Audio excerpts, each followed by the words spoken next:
There he is. Hey, Belle. All right, excellent. Okay, so what happened last time?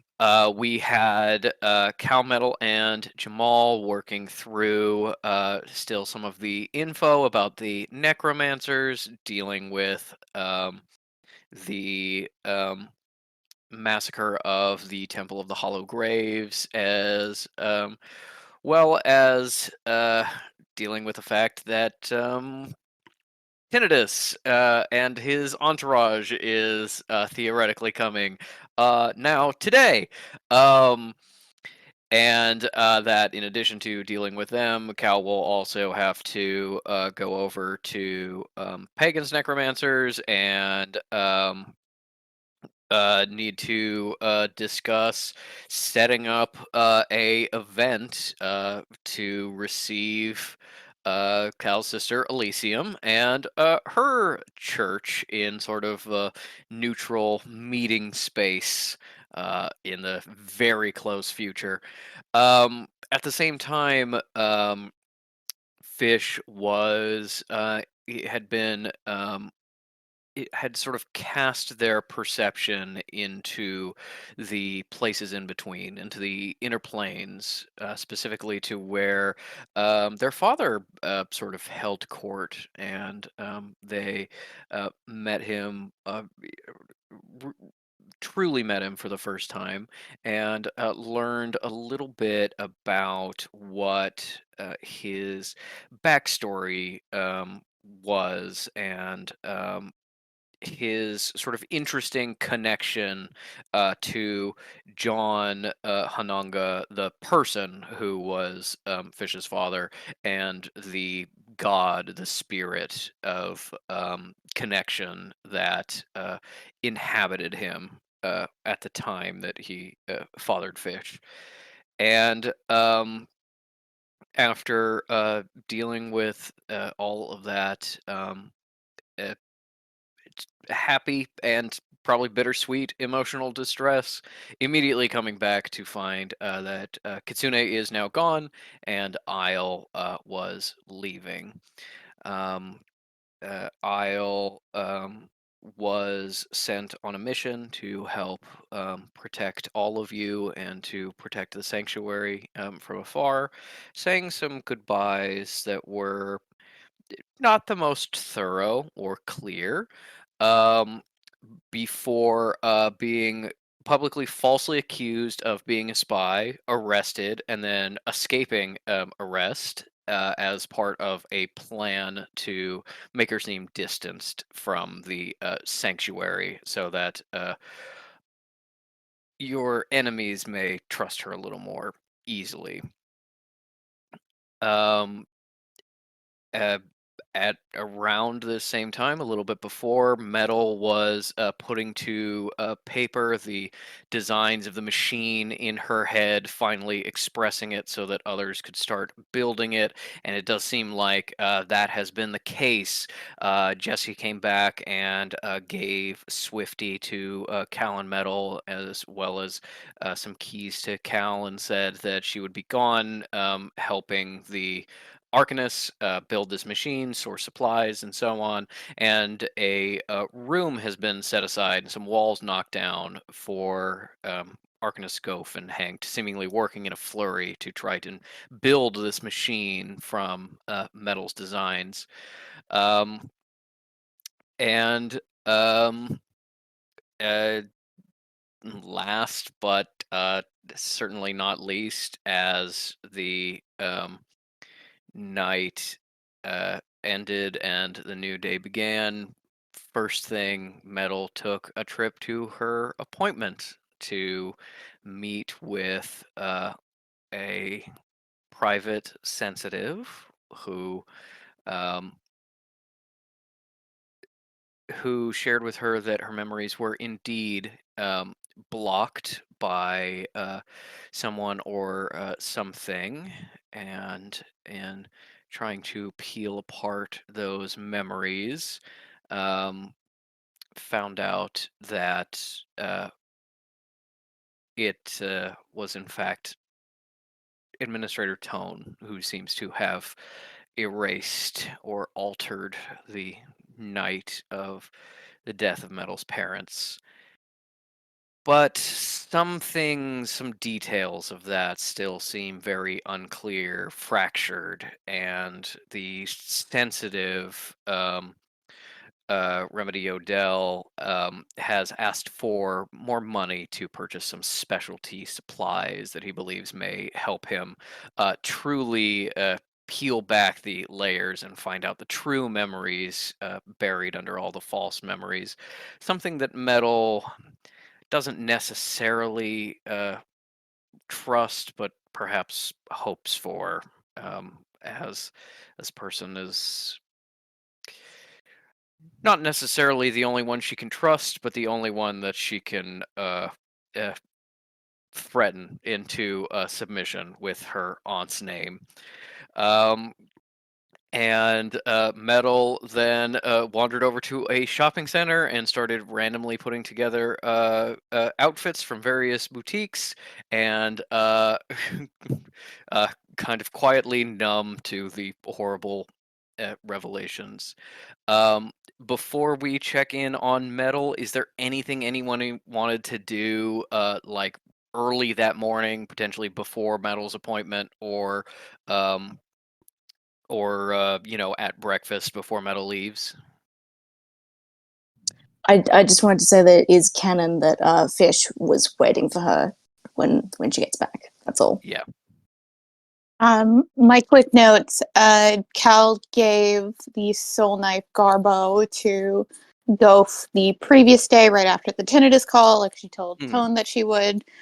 And in either in the evening or the morning, early morning, she told Fish and Metal that she wanted a meeting immediately after Metal came back from her appointment.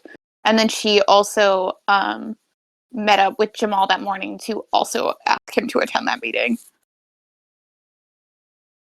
excellent. Did you specify where that meeting would be taking place? The office. The office. All right. Um, Sounds excellent. Then we end up in sort of a busy shopping center with Metal having gotten her things together, and you are coming out of a boutique carrying a dress that maybe Cal would like if it was black. It's a nice, it's a nice kind of like forest green, but the thought was there that you know things could be okay for her to wear. And as you bundle these up in your hands, you step out of the boutique and see, sort of between one person and the next, your ride appear, your teleporter, just sort of stepping out of the crowd at the allotted time. Um, he seems perhaps bit a bit more resigned to working for you all now. He seems to be less pulling against his leash, as it were. Um, but yes, teleporter Kessel is here for you. Uh, Hello, it's the time. Are you? Shall we? Yeah, I want to say Metal just before this time came up, she like had to duck into the bathroom, check her appearance. She's like, "Okay, we're good. Everything is all right. I don't look suspicious at all." And then she's got all of her little bags, and she's like, "Yep, very successful shopping trip. Lots done. Thank you so much. Can go ahead and go back to the sanctuary now." All right. Holds out a hand for you. You probably need to like shift around the bags and stuff to hold out a hand for you, and you It's like X-Men. teleport. It's actually this is a joke that is entirely for me. Yes, it's the Dragon Ball Z super Oh, speed movement sound. oh, Yes. that's why. Yes, that's why. That's so funny. Um, Phew. you appear outside the hotel. You know your friends are looking for you, and since he has been given a little bit of a schedule by Cal, a little sense of what's happening, A he little bit of a offers to, schedule. yeah, he offers to take some of the bags out of your arms as he's going to walk in Wow. with you, and as you walk up towards the hotel, you hear a noise behind you. Let's not. Oh, it looks like you had a successful shopping trip. You look behind you as you hear another teleportation noise of a teleporter leaving to see a um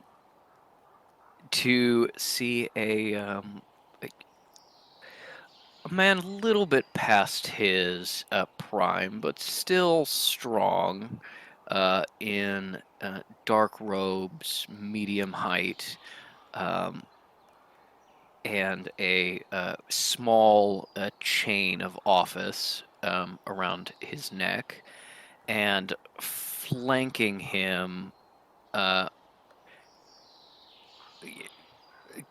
looking like a crowd, but uh, more more like they are very silent, watchful guardians. You see two women also in necromancer robes. One very elderly looking, a little slight, and one much larger, much broader, very built woman, and two other male necromancers. One stick thin and sickly looking, carrying a cane, and another a sort of medium height, a little bit shorter, um, young man, a little bit thick in the shoulders and waist, uh, giving you a what seems to be a genuinely friendly smile, while the others have very plastered on polite smiles to you. Are you with the sanctuary by any chance? um, I think Metal turns around with like half of her bags now and is like, "Oh goodness. Hello. um, yes, I am. And yes, I had a wonderful shopping trip. I just buying things, um, as you do when you go shopping for myself and for others. Okay, would you like to go inside? Oh, yes, thank you. I was just going to ask for an escort in. Sister Oz, if you'll grab her bags. And the very large I don't have to carry woman anything. steps forwards and just kind of like gently takes them from you and juggles them into your hands. And who you suspect but have not confirmed is Tinnitus, um, steps up by your side and says, "If you wouldn't mind leading the way, it's been quite a long time since I've been here." Absolutely. I think Metal's doing great when she had all its stuff to hold, and now she doesn't have any stuff to hold. And she's like, okay, my hands are gonna be squished together. I'm just gonna like this will be fine. Um, But yes, she walks them inside to the front desk. As you're walking through, he's just kind of like looking around and is like, "Oh, this is very nice. I'm Abatinitus. Pleasure to meet you." Pleasure.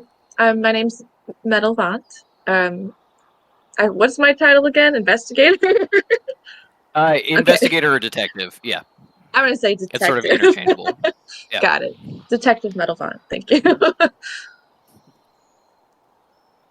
Um, do you actually hold your hand out to shake Yeah. as you do that? Yeah. Yeah.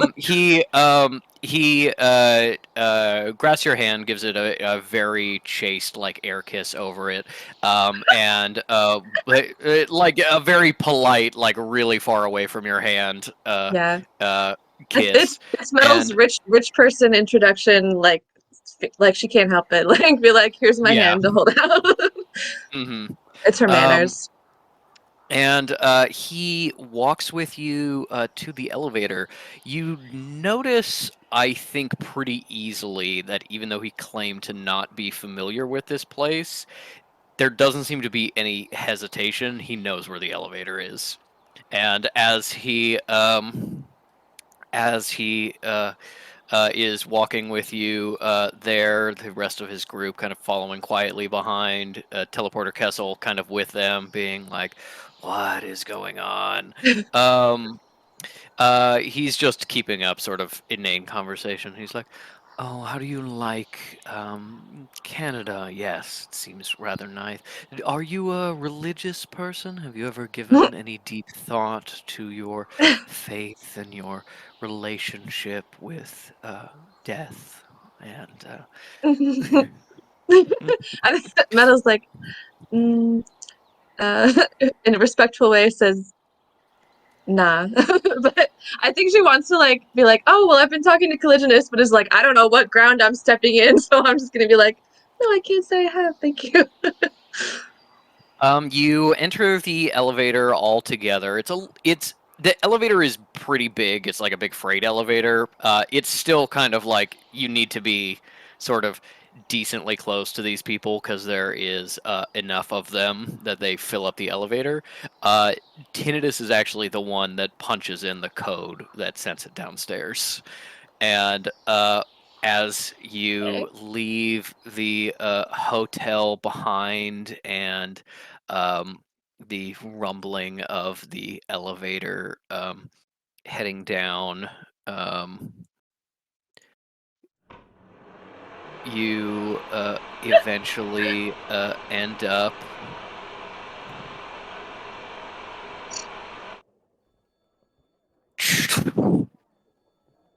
in the foyer, and you see Tops standing there at the front desk with Fish. Who's probably really annoying him. They're standing Hmm. there with Kekino in their arms and going, no, but okay, it has this really wide brim and a fucking emu feather. I don't think you've ever seen what an emu is, but it's shiny and it's really big. Um, and it's just really great. I won't bring it out to show you. It's in my room currently, but I just think you should try one Mm. someday. Anyway, oh shit! They pick out metal immediately. Um, it, Tops is like in the middle of being like this whole time. It's just been like yes. Well, I mean, you have to show me because I don't know what it looks like. Yeah. Okay. No, but like you just keep talking about it. And Yeah. he also like turns around as soon as other people step out. Give me an insight check, Fish, as you kind of read this tableau.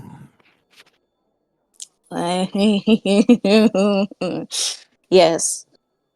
The vibes off. Uh, 14.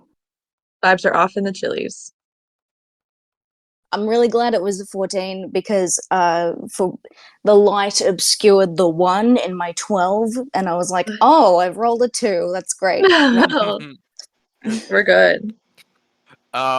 You see what is obviously to you a bunch of necromancers heading down with Metal and Kessel. And I think a 14 insight. You also have a very high perception. I think you pick out a little bit of like these robes are kind of slightly different in the way that Cal wears them. You think that maybe these are Cal's people, and you can hear a little bit of a French accent coming through as some of them speak quietly to each other as they step out of the elevator. Mostly what you get is Metal and Kessel being very uncomfortable with their current company. Um, the the kind of medium height guy right next to her looking satisfied, like he's kind of like almost like a sense of achievement, like he's conquered something coming in here. Two of the necromancers look very Tinnitus is very hot in kind of a mature man kind of way. It Oh no. definitely like I can see the bones of it. I can see you know you're in your 40s now, but I could see you were really hot in the clubs when you were like 23. Um um um There is two of the necromancers, a man and a woman, who seem very guarded and are looking around in the way you associate with someone looking for danger. And the other two, man and woman, um, look like this is a new environment to them, but they're kind of like happy to be here. And a None of them 14. are wearing veils. None of them are wearing veils, not a single one. Fish very much notices that. Okay. A 14, I think, is also enough. Yes, that is not tinnitus now, but that was tinnitus in his hot days. Oh yeah, there you go. Nice. Hit it. That's a fit. um, the 14 is also high enough that you realize that Hops has gone a little bit still next to you, um, in anticipation, just like ready to jump one way or the other. And as there's this little silence as everyone files out of the elevator, um, Tops finally says, "Welcome, faithful, and of course, Gregory. Welcome home. It's been such a long time." "Hello, Tops. You don't seem to have changed much." "And you have."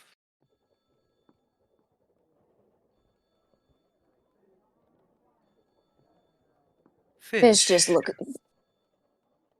Fish is looking at Metal like they've given him like the side eye and looks at Metal and is like, "Hey, I said that you're uncomfortable." But when their name is said, they go, "Hmm?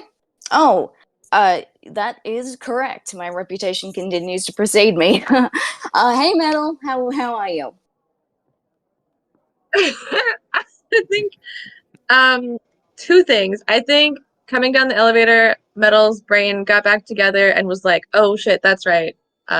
Cal is supposed to be teaching us necromancy or whatever, or like spreading the word and whatnot." So Mhm. I think she would be like, "Oh, relationship with death. I thought you meant relationship with breath. I don't breathe, but I do learn. I've learned a lot about necromancy." And just kind of talks it up in a very sad way, but she does. And then when she gets Give me a deception check. no, hold on. I'm not letting you get away with that entirely for free. Okay, this is not horrible. Hold on. I don't even know what my deception is. Hold on. Sylvie is upset. 11. I heard her. Yes, she. I think she just wants me to pick her up and put her over here, which I will get her shortly. Okay. Sylvie, you can Um, walk. and 11, you you see just with your passive insight that the smile stays when you say that, but his eyes kind of squint a little bit, like he's trying to tell if you're making fun of him or not. Like he doesn't believe you, but he is polite enough to at least pretend, and continues with the conversation. I think she could have sold it better under different circumstances. Instead, she's like, He's "What? having a Oh, rough day yes, so far. yes, absolutely." And then also when she gets out of the elevator and she sees Fish, she's like, "Friend," and visibly like lights up. But yes, to Fish asking how she is, she's like, "I'm well. Good morning." Morning. I'll just come stand next to you now. Yeah. Detective Fish. It Huh? seems Oh, like I'm so sorry to interrupt you. It's fish. I can tell that you're saying it with an F. It's GHOTI. um Tops is like, I know how your name is spelled. Oh, sorry. I thought Tinnitus was speaking. I No, was saving no, that this line for is Tinnitus. this is this is Tops. Tinnitus may Damn recognize it. you, but is not using your name. Um I mean, I'm trying to like, Tinnitus speaks with a quiet voice, while Tops They, speaks with a little bit of a I'm creepier voice. that was my bad. I apologize. Detective Fish, it seems like Lady Vaughn has some packages. Why don't you help her with those and bring her inside? Oh yeah, yeah. Kekano, you want to carry something, buddy? Yeah, okay. Metal's like, "Yeah, I got you some stuff." Okay. Yeah. Oh, Wait. you got me some stuff? I can carry something. I can. This bag is small, and he just grabs a tiny bag in his mouth. He's dragging it. He's Mhm. dragging it across the floor. And um, Tops kind of like hits the button to unlock the doors as you all pass away. But you hear him saying, "And my dear clerics, if you wouldn't mind waiting over here with me for just a moment." And he just kind of like shoots a look at the two of you plus Kessel as you leave, and I think a 14 is enough that he's trying to communicate with you. The facial expressions are incredibly awkward and uncomfortable because Tops is not a human and is very much doing facial expressions on purpose. So I think when he looks at you and then waggles his non-existent eyebrows a little bit, you're like, "What in the fuck?" Oh, maybe like get Cal or talk to Cal, something like. Oh, maybe. And then you're gone. The necromancers are behind you. Okay. feel like I want to say. I feel like Uh, oh, I'm so sorry, Matt. You go. no, go ahead. 'Cause I was gonna say, as I feel like as soon as we're like out of eyesight, we just like we go and find Cal. But you can obviously do whatever you would like. Okay. Fish turns to Metal and says, "I know Tops knows how to spell my name. I was doing a power move in front of the new people." But I was like, oh, I absolutely understood that. Don't Yeah. worry. Yeah. How you doing? Yeah. Actually, you know what? I'm so sorry, Metal. We'll talk about it later. Let's just go get done. Yeah. Are you Dad's good really with good that at power now? moves.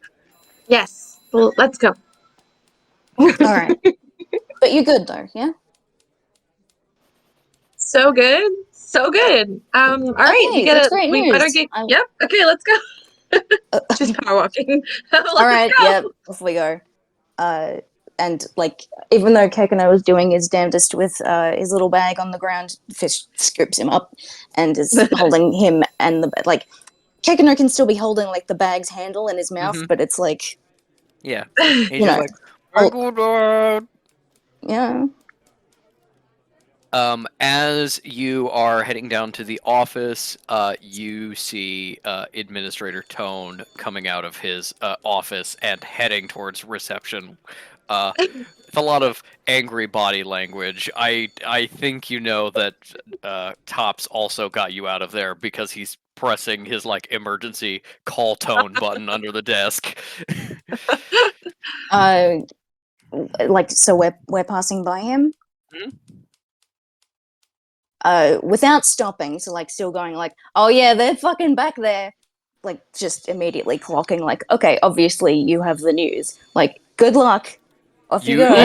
you he doesn't say anything as he like click clacks down the hall, but you get a sharp rattle of beads as he like makes a really sharp nod without looking at you like, "Oh, I know." Metal does not make eye contact at all. She just looks at the ground, but then like once they pass, she does like look behind, and then keeps going. It doesn't seem like he noticed that you were uh, uh kind of avoiding him. Um Okay, whatever.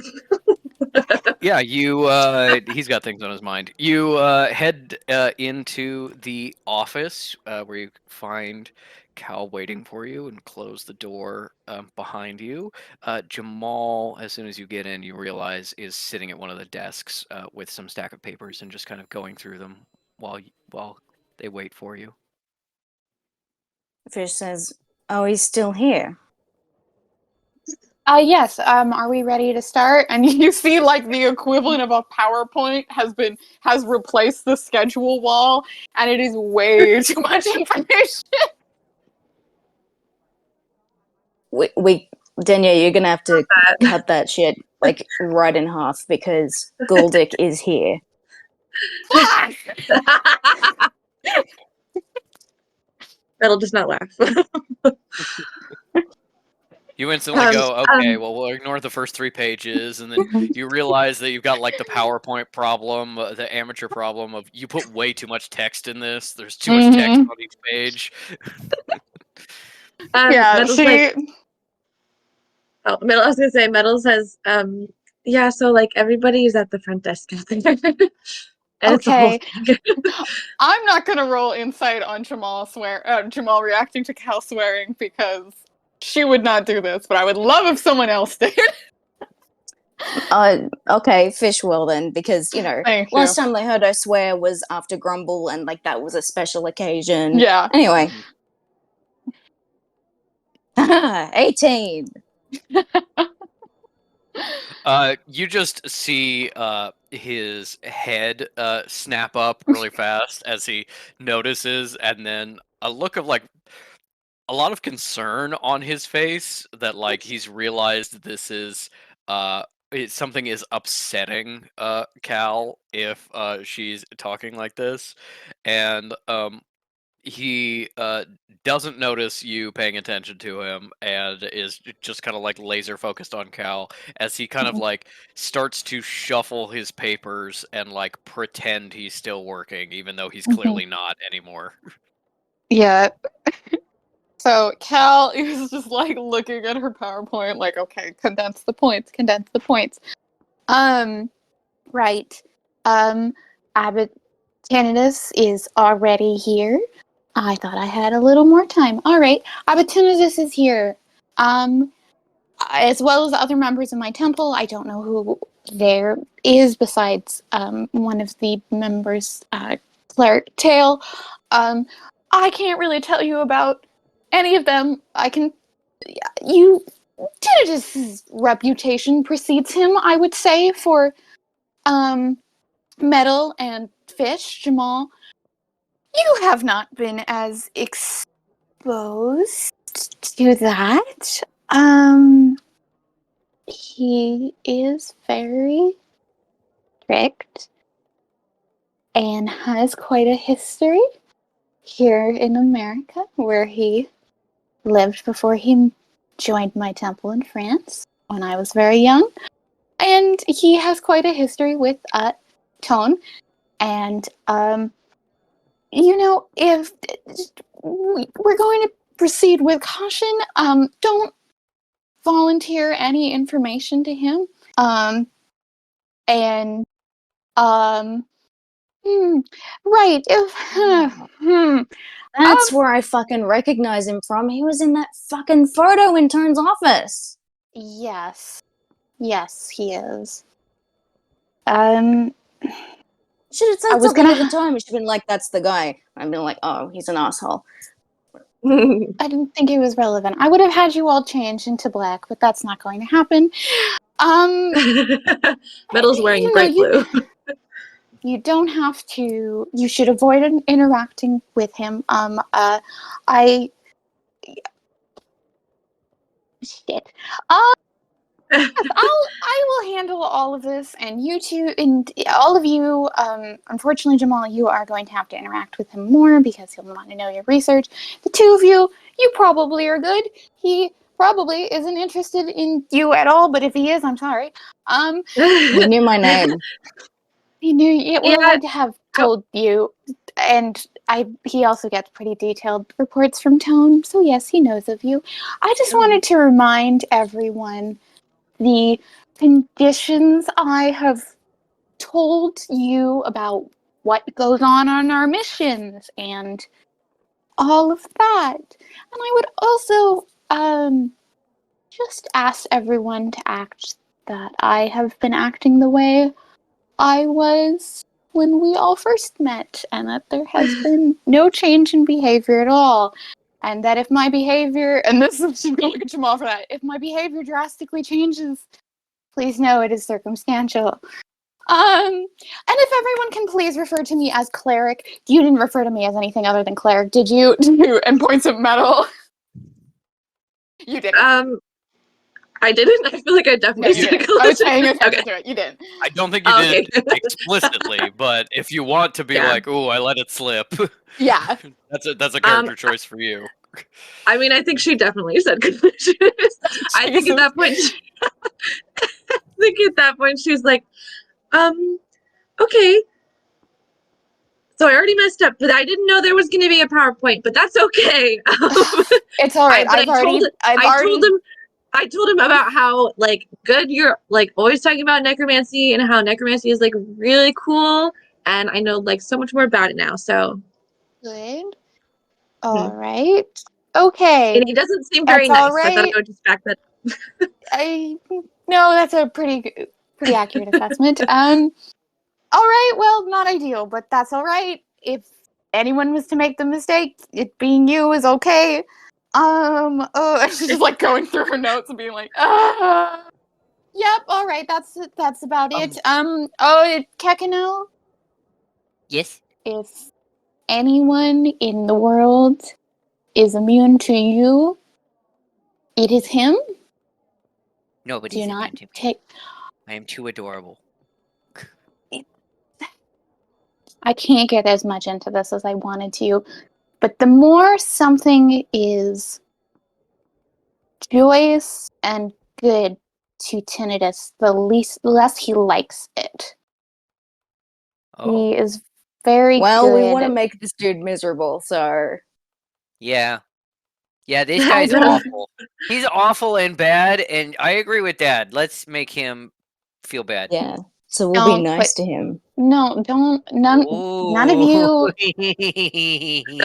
you should put yourselves through that. Again, I apologize, Mr. Tractate, that you're going to have to interact with him more than the others will.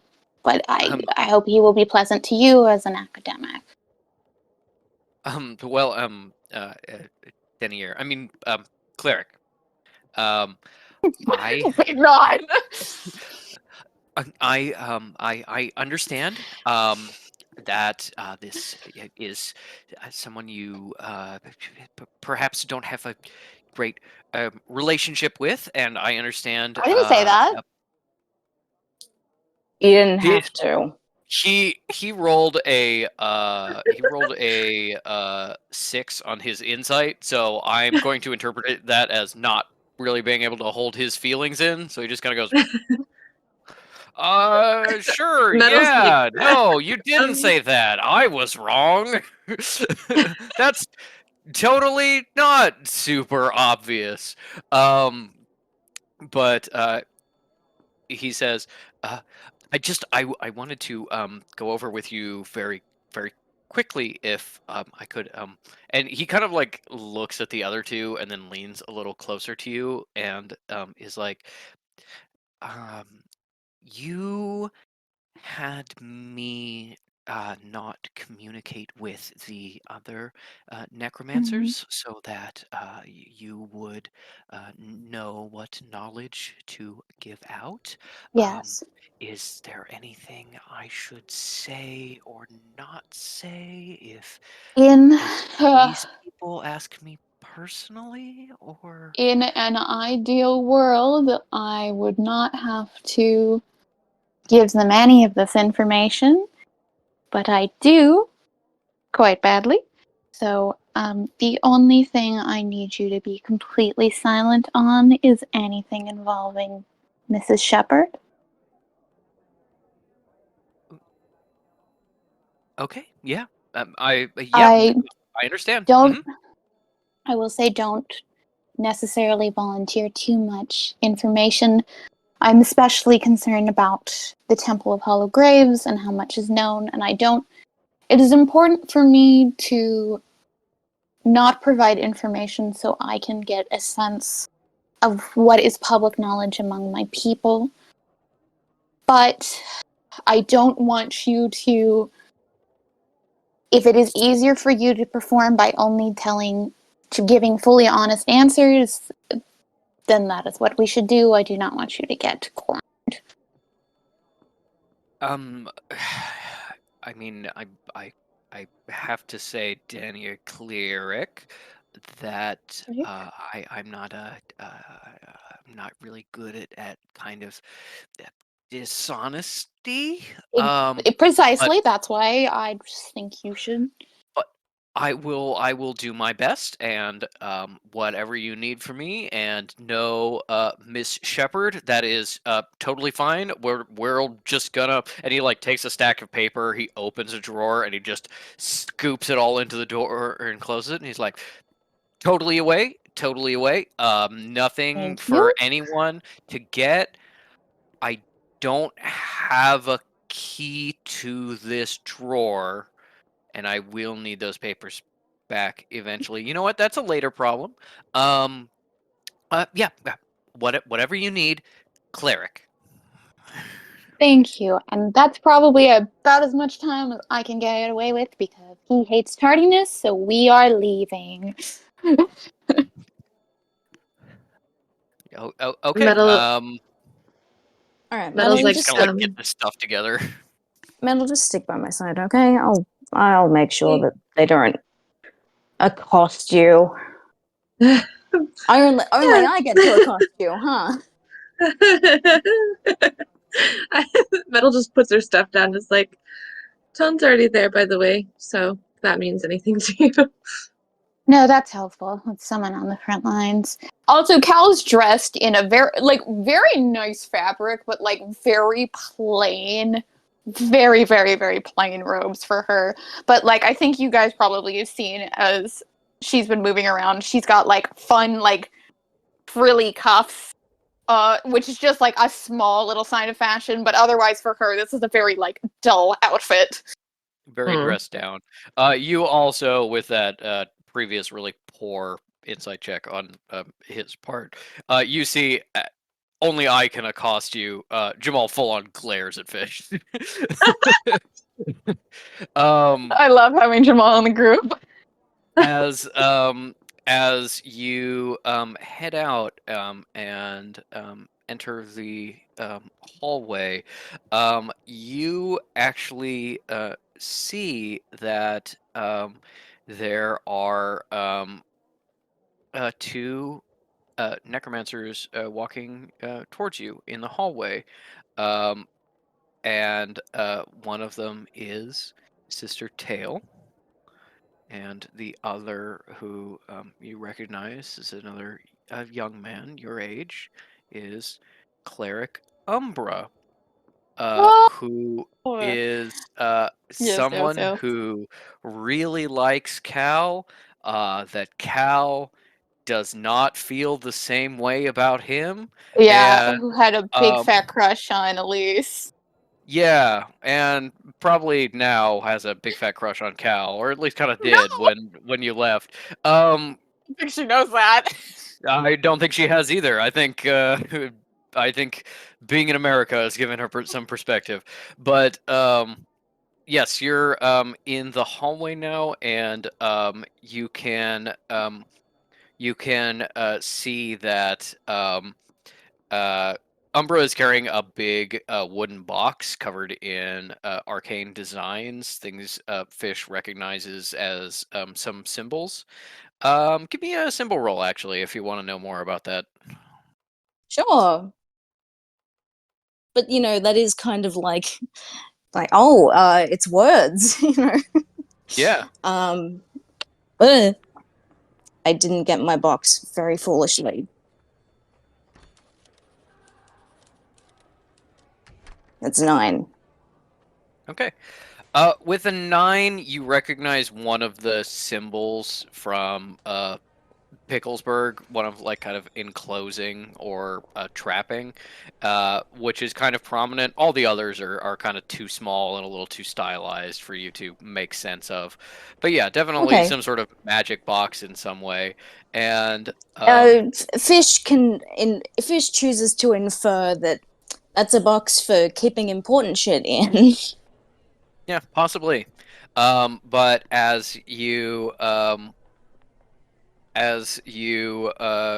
walk into the hallway and see these two, uh, both of them see Cal. Umbra lights up with a big smile. Tail lights up with a very small smile, which is very effusive for her. And as they see you and are walking towards you, I think at the same time you all kind of realize that Tail has a hand on the back of Umbra's robes and is kind of like holding it to keep him from like running forward and saying hi, to maintain a necromancer's dignity. Um, and as they reach you, um, uh, Tail gives a little bow and says, "Hello, greetings, Um, sister, and of course your companions, Detective Font, I believe, Detective Fish, and of course little Kekino. Kekino, my um, boy, you are very photogenic. Sister, I appreciated the photos immensely." Cal had curtsied, gone Sister Tail, Brother Umbra, and at this she like she straightens up in a positive way at this and just being like, thank fucking God she's here. The one friendly face, and she's just like puts her hands together and is just very pleased to have a pleasant interaction between Hekino and the woman who is her godmother. At like the moment that Cal and Tail finish their interaction, as if he's been waiting for it and is going to burst, Umbra is just like, "Hello, Sister Caligulus. This is really exciting. How are you doing? Is everything I'm okay here?" Yes, I'm fine. Are you? Yes, I've. It's been good to go on my pilgrimage. Oh yeah, no, I remember. I remember. Yeah, yeah, pilgrimage. Right. Sorry, were you saying something? I mean, yeah, yeah. Oh, hi, you're Caligulus' friends, right? And Roll you're a seal. insight. That's great. Wow, not one. Uh, This is this her guy, actual brother. Can this I also? guy, you can roll insight too if you want. Yeah. Oh, much better. Hold on. This is her bio brother. Dirty 20. Okay. Uh, Fish, you see that as he shifts this box from hand to hand, his hand slides into his sleeve slightly. And I think you think for just a moment, this is a disguise, an assassin come to take Cal's life. And Metal, I think you see somebody who really likes Cal and also probably has not been outside in an incredibly long time. Metal's kind of like, oh. Fish is gonna keep an Sorry. eye on this guy. Metal's Brother, like, yes, Rob. hello. I'm sorry, Sister Tail. It's just it's a very exciting trip. Oh, Yes, it's nice to meet you. this is also Jamal Tractate. He's an archivist of the sanctuary that works for me. Oh, excellent, excellent. He kind of like juggles the box into one arm, goes to shake hands with Jamal like over you guys, like awkwardly over your shoulder to reach the person way in the back. And yeah, I'll say those insight checks still work for Jamal. Uh, both of you get kind of like a okay from Jamal being like, well, this is weird. I think Metal also gets like threat, opponent, other person who potentially likes Cal, danger, um, I don't like it. but is also kind of clearly reading Cal's like moods and taking his cue from them. Um, uh, and after the very awkward handshake, Tail gives a little a smaller bow as well, and just says, "Ah, you're the archivist Tractate. Sister Denier has told us about how you help her with her work. We are very appreciative." Oh, yeah, it's nice to meet you as well. Sister, if Yeah. you and the others wouldn't mind joining us, we've been sent to fetch you as Yeah. Tinnitus is in a state, and Yeah.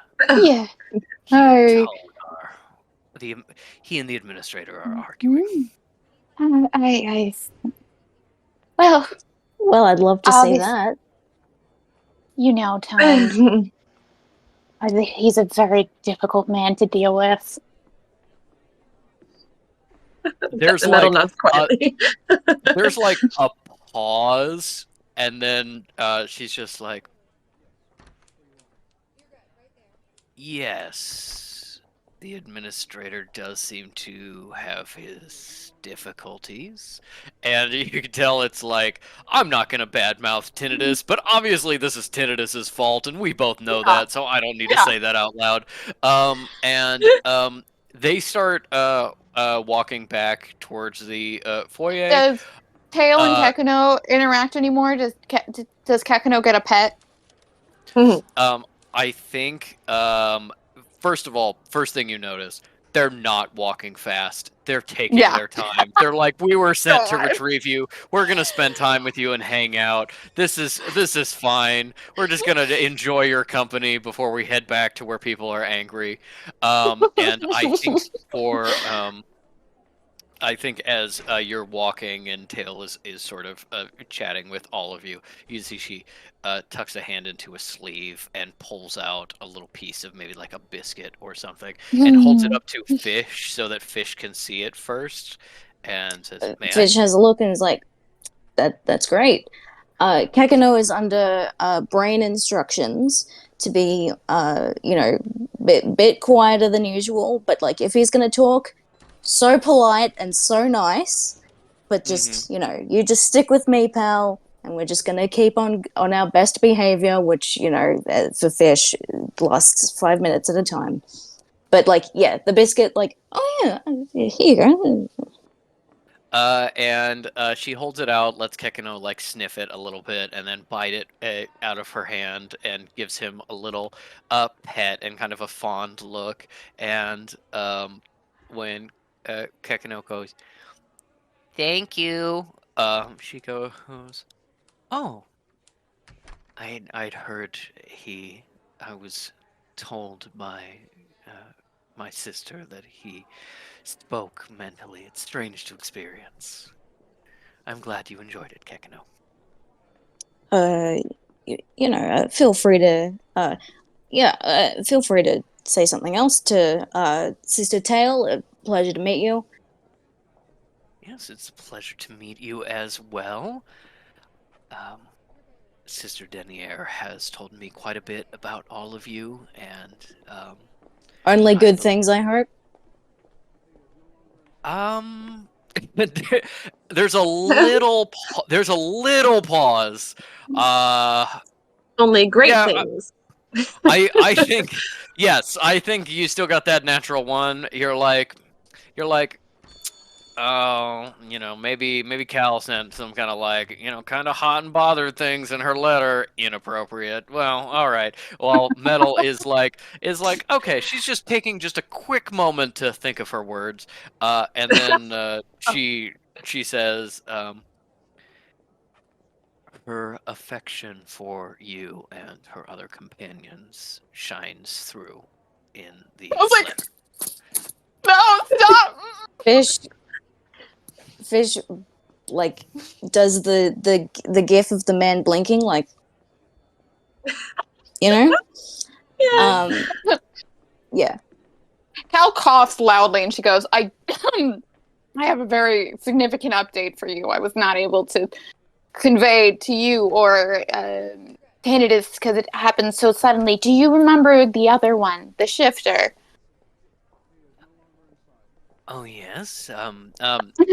Tail kind of like brings you forward and then like tucks her arm in your elbow Mm-hmm. as you're walking, and is just like, yes, I do recall that. You said she was rather tall and furry. Yes, and also a criminal and a murderer who we arrested yesterday, and then she escaped. Oh dear. Yep. Oh, that is It's that just is awful. It's such a a shame. sign of the terrible management of this sanctuary. We got assigned someone who apparently they didn't even do a check for. Mm-hmm. Total traitor. Whole time. Yes, it Yeah, is terrible, so terrible hard to place. find Mm-hmm. good help these days, although I'm sure there are differing management styles. Um, I think as I'm gonna roll a stealth check for Tail. Give me a stealth check for Cal as well. Okay. I just like to imagine as this conversation is happening, I wanted to call him Ordis, that's not his name. Umbra and Jamal are just fucking staring each other down. Is Yes, Umbra very much cute? so. Umbra is cute in that kind of like your little brother's friend kind of way of like, it's like, Mm. yeah, sure. Not in this So Jamal's universe, but cuter. maybe in another one. Is he the third youngest, or was that a scra? He is. Yeah, I think he's technically third youngest. Okay. So he's not Yeah. that. It's not like old man. No, he's about Cal's age. Okay. Um, 15 for my for your stealth. stealth. Okay. Um, you can see that Tail stumbles a little bit while you're holding her arm. She falls towards you a little bit and gives you a very light, hidden from the others, kiss on the cheek, and says, It's on the says veil. yes, very, very quietly to you. Although I think a 15 is still a little bit loud enough between the two of you that the others maybe can hear that she is speaking, if not necessarily what about. She says, Um, uh, 3 out of 4 isn't bad. I'm glad you found good friends. And just then has to like pretend that interaction didn't happen because Mhm. you're necromancers and you're stiff and professional. Mhm. Meanwhile, on the other side of the group, as you're walking through, Jamal is just like, "So, what's in the box?" Oh, there's actually nothing inside right now, which is crazy. And he actually like opens it, and you could just see that it's empty. Yeah, they just they brought me to carry this, and I guess put something in it. I don't know. Hmm. Yeah. Okay. That's what I thought. Fish thinks, but doesn't say. Kekano then thinks to you, I could fit in that box. If we Comfortably? were, yes. I'm not Hmm? saying we should, but if we're playing hide and seek, that would be a really good place for me to hide. Okay. I'm glad you told me, but in the future, don't tell people where you might hide in hide and seek, because then that's where they'll know to look. Oh, but Dad, we're on the same team, right? In hide and Oh, seek? yeah, you and I, we're on the same Yeah. team, but like, Yeah, of don't course. tell Denya. Oh yeah, no, I like playing with Colliginous, but she wouldn't necessarily be on my team. You know, I gotta give you the dad advantage. Yeah, yeah. I really appreciate that. You're a good boy. I think the sound of angry muttering gets loud at this point by the time you make your way into the front hall. Um, It is very suddenly stopped as you walk through the door, as clearly they heard you approaching and stopped whatever argument they had. And you see both Tone and Tinnitus turn towards you all. The other two, who Cal recognizes as Sister Oss, a very large, kind of like a larger, stronger woman who is one of Tinnitus's biggest supporters. She's not necessarily particularly smart or good at magic, not even necessarily particularly good at the religion and ceremony aspect of being a necromancer, but she is absolutely die hard uh devoted to like the faith, like Mhm. absolute, to a rather crazy degree, which means Mhm. that Tinnitus, uh as the representative of your temple, has her kind of like undying devotion, and she often acts as kind of like bodyguard slash extra muscle for Tinnitus, kind of the closest thing that could be allowed in your temple, because obviously you're so small and not really important enough that you can't have like guards. Mhm. uh, Sister Oss is the closest thing to a guard that you have. The other necromancer you recognize is Brother Vane, who is a very much like, I think this has even occurred to Cal, very much like reverse, opposite universe, uh, Wreath, Solomon Wreath, Mm. because it's like he dresses in like old-fashioned suits. Wreath looks like a hot piece of ass in them. Vane looks like a skeleton that they're just kind of hanging off. Uh, uh, Wreath has a cane that he uses for magic, that he waves around and it does powers through, strutting. And Vane has a cane that he uses magic through that he very clearly needs. Uh, uh, Wreath has a ton of natural charisma. Vane has coughed in your face while having conversations multiple times. He is someone who is uh he is sort of like an advanced teacher in your temple, somebody who kind of helps with like higher order magical formulae, and therefore is someone who you know is like magically decently powerful and therefore could also in some universe be considered muscle for tinnitus, but like physically at least he is the kind of person who can be knocked over by a stiff breeze or get hypothermia and die because it's 65 out or something.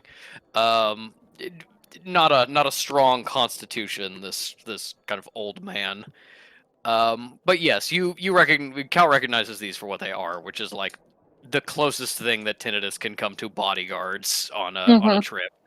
Um, uh, Tone is facing off with tinnitus. Tops is very obviously minding his own business, still behind the desk, as they all sort of turn and look at you, and Tinnitus gives a bow to you as you come back. Curtsies. Sister Denier, I was just discussing with the administrator about the ownership of the tool that you recovered. He Yes. claims that it is now in the custody of the sanctuary and will not release the remains to us to safely destroy. Yes. Well, it is good you are here to make it clear that you expect it to be brought to our temple. I will be satisfied to know that it is no longer a threat to any of our people. Whether that is destroyed here in front of me or destroyed back home matters not. Fish mutters to themselves.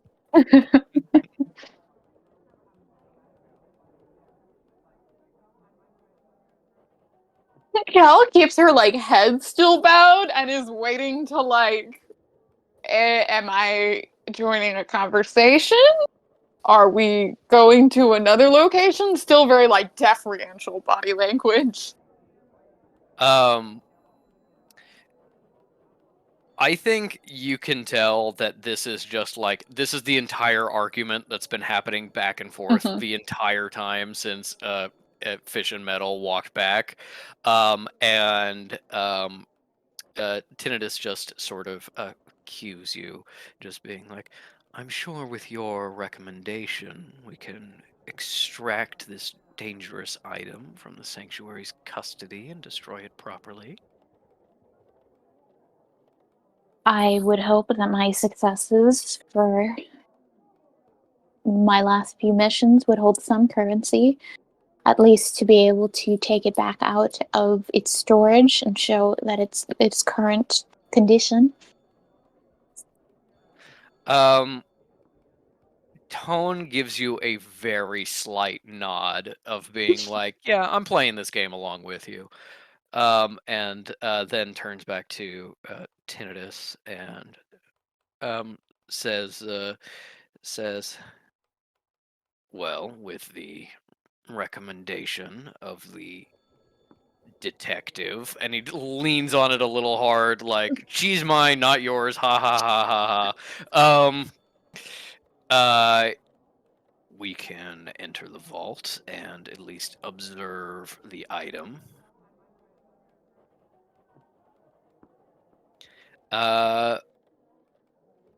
And I think Tinnitus is going to, yeah, kind of roll insight on everyone else.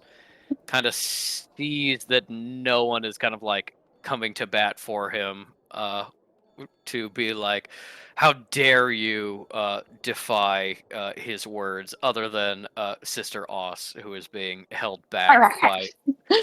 Yes, she's very much got that body language of like a bulldog who's gonna go fight, but you see Vane has like lifted the cane and is just kind of like resting it on her gut about being like, don't step in. Um, Like to and roll. I'd like to roll something to clock this animalistic behavior. What Yeah, am I go for it. rolling? I'd say that's insight. 21. 21. Yeah, that's Fish, like when you have a little lap dog and you see a big dog coming down the street, it's when you just fucking pick them up instead of being like, you guys can sniff each other, it'll be fine. No. mhm. Yeah, no, never mind. Let's not do that. Um, yeah, I think 21 is definitely enough. That you can tell by like kind of body language and posture, just kind of like standing a little bit farther away from the important political talk, being between Tinnitus and the elevator and stuff like that. That these two necromancers are kind of acting as guards in some capacity, and I think with that little interaction, you clock a little bit like, okay, the big woman is a fanatic who doesn't have a lot of self control, and the smaller, frail guy is someone who's kind of like a wait and see type. Okay, All I right. think I got it. And fitting into they've come here to assassinate Cal theory, these are the people who will be dragging her body away. Absolutely, 100%. Mhm. Um, uh, and after looking around and kind of seeing no support, uh, Tinnitus gives a small nod and starts to walk into the sanctuary proper with Tone. It doesn't seem like he's motioning for any of you to follow, so you can follow and go with him if you want to, or you can hang out here in the lobby with Tops now being kind of awkward with his guests, and chat with Tail more or catch up with the others. Say hello to Austin Vane if you want. Cal's gonna turn to Tail and be like, I will someone need to accompany the abbot? Um, Tail looks at you, immediately shoots a glance at Umbra, who's like, "What? Oh shit!" And and like speed walks through the door, carrying the box to follow the abbot, because clearly, if they're recovering the item, it's gonna go in the Yeah. box. Yeah. And that's literally the entire reason he's here. Yeah. When he screws up in a quieter voice, Cal will say, and does someone need to accompany Brother Umbra? Dear, I think Brother Umbra will be fine unsupervised for the moment. In the meantime, is there anything you wanted to share with me or show? I know we'll have some time to catch up a little bit Yes. later, but No, we will have time later, and I don't want to be rude. And Vane is still there, right? yes, Vane Yeah. and Oz are still kind of like standing off to the side, being polite. There's like Yeah. some couches and stuff in the foyer for people to wait. If a dignitary is coming to talk to an elder or something like that, they can wait out here instead of passing through security. Um, They're not sitting; they're just standing there. Cal's gonna clear her throat, go over to Tops, and just quietly be like, "Would you mind setting up a tea service if that wouldn't be too much of a bother?" Cleric Denier, it would be my absolute delight. And Thank you. he goes into his side room. He's very clearly like keeping the door open and like not having anyone out of his sight for too long. But he does start putting together some. He does start boiling some water and putting together his very nice tea service. Cal is gonna then go, and I was already thinking this before you guys texted. Cal's gonna go to Metal and be like, would you mind getting Swift Rabbit from your room? Oh, absolutely. And if you would like to return, you may. If not, you can leave her here and then go back to your own work. You had your appointment this morning, didn't you? Yeah, I'm gonna go get the cat. Okay. Okay. See ya. And then to Tail, she's gonna say, "The sheep probably shouldn't be inside. We'll visit her later." I understand. If I can confess a secret to you, sister, Mhm. I have always had a certain fondness for cats, and there were some wild who would every once in a while wander through the graveyard, but it never made sense to bring them down into the temple themselves. I never felt like we had the extra meat. No, and it was not really the way. But the beetles you found me were always really nice. And there was the one spider, the one with the 7 legs and the interesting Mm-hmm. coloring. Yes. Very fuzzy, almost like a cat. A cat in another form. Mm-hmm. No, the Swift Rabbit is very nice. She's still a very young kitten. I'm very excited. Cal just gives her a little like pat on her like upper arm.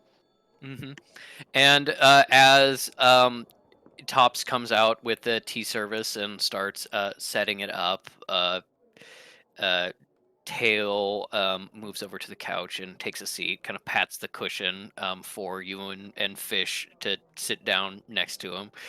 Jamal kind of like awkwardly takes a seat on another nearby couch, of being like, I'm as close to you as possible, but I won't actually Mm-hmm. fit. So, Mm-hmm. and then the necromancers sit as well, as things kind of get settled into this sort of awkward tea party. Um, Fish uh, is making an effort to like keep Jamal included. Like they keep glancing over to him to be like, "Well, we're all in this together, aren't we?" yeah, Yeah. and I think around. Jamal's Go ahead. probably absolutely doing that like introvert at a party thing of being like, haha, yeah, and then like as soon as that topic of conversation stops, like doesn't continue another one, is just kind of like, hmm. Hmm. What was that? Yeah, no, I really like that too. Yeah, that's great. hmm I think around now is the point that Cal realizes she hasn't had to yell at Fish or like cringe at something that they've done yet, and is quietly like, but doesn't do anything to acknowledge it. Just kind of just like is like looks at them and then just like goes like maybe like slight relax of the butt of the shoulders. They're just patting Kakano and trying to keep their brain distracted. And Fidget Kekano toy. is giving you the happy wiggles. Um, hmm as this awkward tea service happens, um, I think I think it is probably a perception check for Jamal, Metal, and Fish. Mm-hmm. Uh, in Metal's order, back with a kitty cat. I think essentially timeline wise, Jamal and Fish make this check. Then Okay, Metal comes back with the cat and then makes that check gotcha. whenever she comes back, just to like give this information.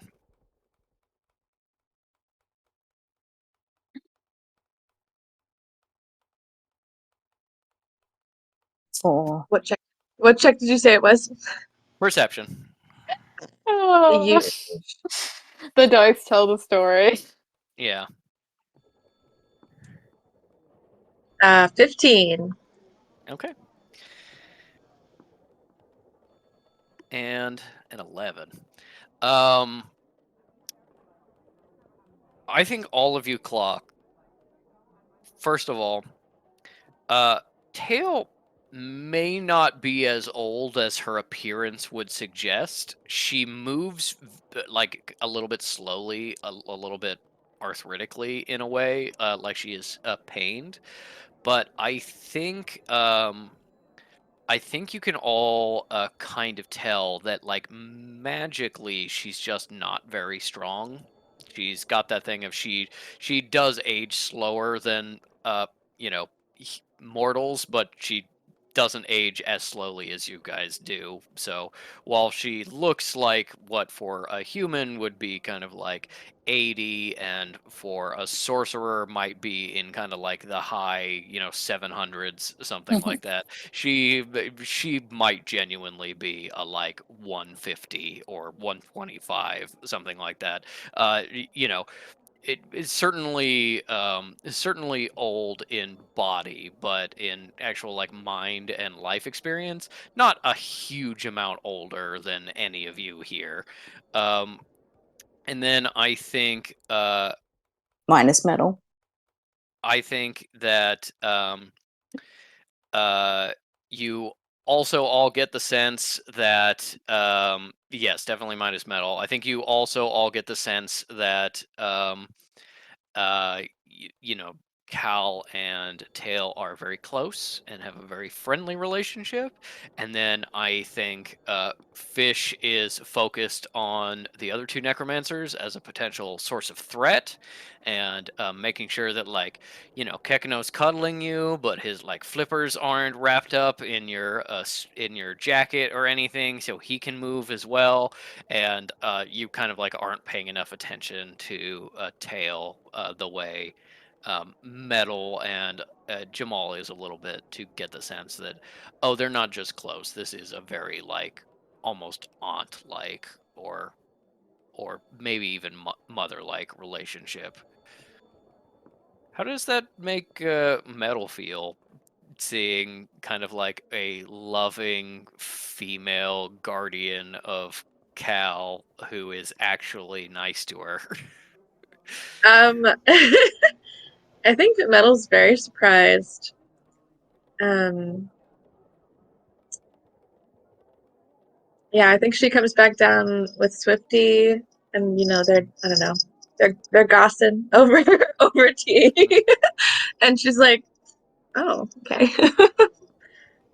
I think post Isle leaving, and also just Metal's home life in general, it's kind of like, oh, this is a little. I'm feeling weird today. But he hands over Swifty. Uh, um, okay, I want to say that Fish is still trying to be polite. Just sort of like, I can talk to animals if anyone wants to know what the cat has to say. Thank you, detective. That is something that Sister Tail will enjoy. You're welcome, why would the cat cleric. need to say anything? Does it have matters of faith that are interesting to us, or? Well, no, It may do. I think the cat speaking would be very interesting, and you never know. This is very sweet. Oh, thank you, dear. And hands you a saucer and a cup as she takes Swifty, and is just like, I think you see Tail petting Swifty the way people handle porcelain dolls, of being like, I've always wanted to pet a cat and I have never had the opportunity, and I'm afraid I'm going to break her.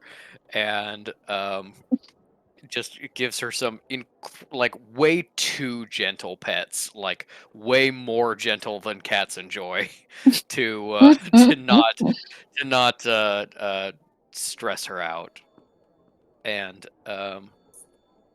I think Swifty says to Kekano and Fish at some point, it's like, this lady smells like the damp, but she is nice. She gives me Fish a piece like of sort of biscuit. leans over and says in base speech, like, we like this lady, I think. The others might all pull out knives suddenly, but I'm not. But don't worry about it. I'll protect you. But He's like, this, not again. I think this one's cool. So enjoy yourself. I will also protect myself, and just kind of like gives that stretch with a bunch of claw. I mean, like, I have knives too, in a very overconfident cat way. Fish And has their very first thought of, oh, towards Swifty.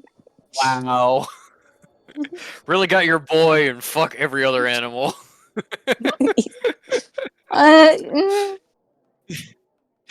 um, the conversation between Tail and the rest of you is very nice. She's complimenting Swifty and all of you, and saying how enjoyable the tea is. She thanks Tops and admires his tea service.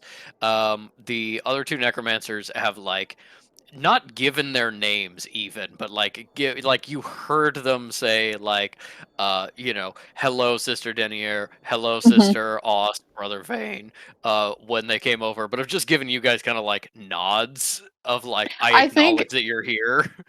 I think at some point Cal does know like the point of these two being like, so have you read those journals by Saint Violet that the um Paris temple recently discovered? Oh, well, I was very interested in the fragments that they discovered. Obviously not a complete record, but we really think that if you look at the third edition and you compare it to these original fragments, I think that we'll see that there have been some editing, but not as much as been originally Mhm. assumed.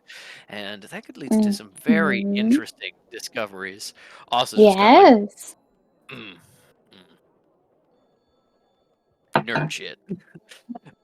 Um, and as uh, Vane is brought a little more into the conversation, and Oss is not. The others return Oh with god. Umbra clearly uh,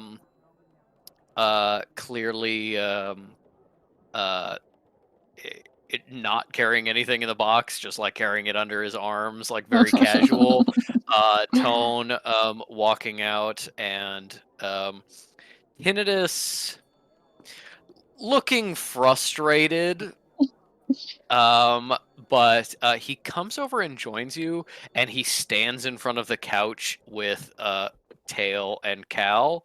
And after just like a brief moment of rebellion, Tail goes, "Oh, of course, excuse me, Abbott," and stands up and vacates a seat next to Cal for Abbott Tinnitus to sit down.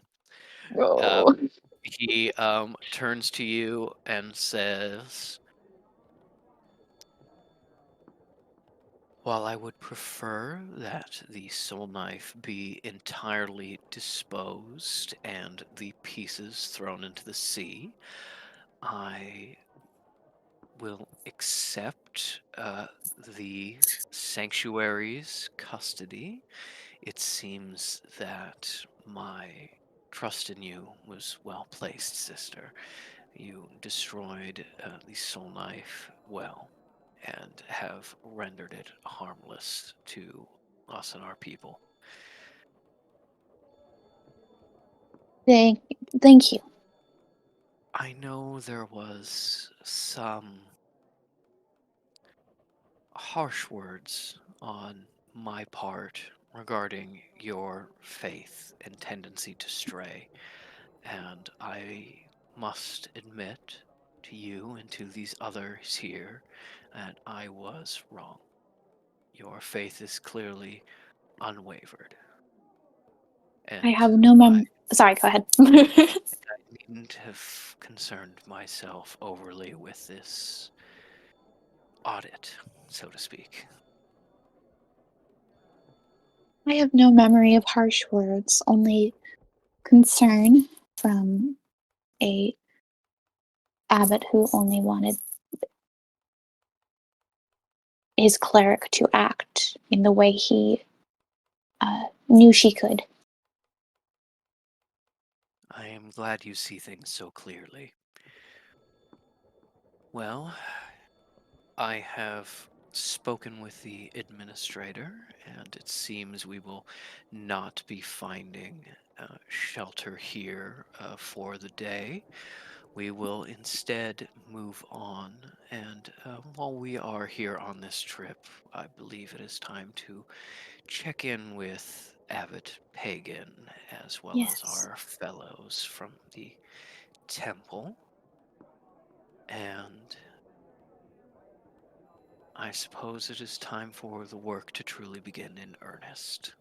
Yes, it will be so wonderful to have more hands and have you be able to examine the work I've been doing um, with Archivist Tractate.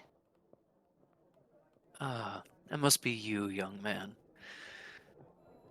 Abbotinitus, pleasure. Um, yes, of course. Cleric Denier has been a wonderful research supervisor and has helped me immensely. And I hope that my work is adequate for you and that you approve of her mission. Now gives the nod behind his shoulder, like, Yeah, good job. Good job. Good job. Um, um, as as it seems like he's genuinely like, well, no time like the present. Let's go meet with Pagan.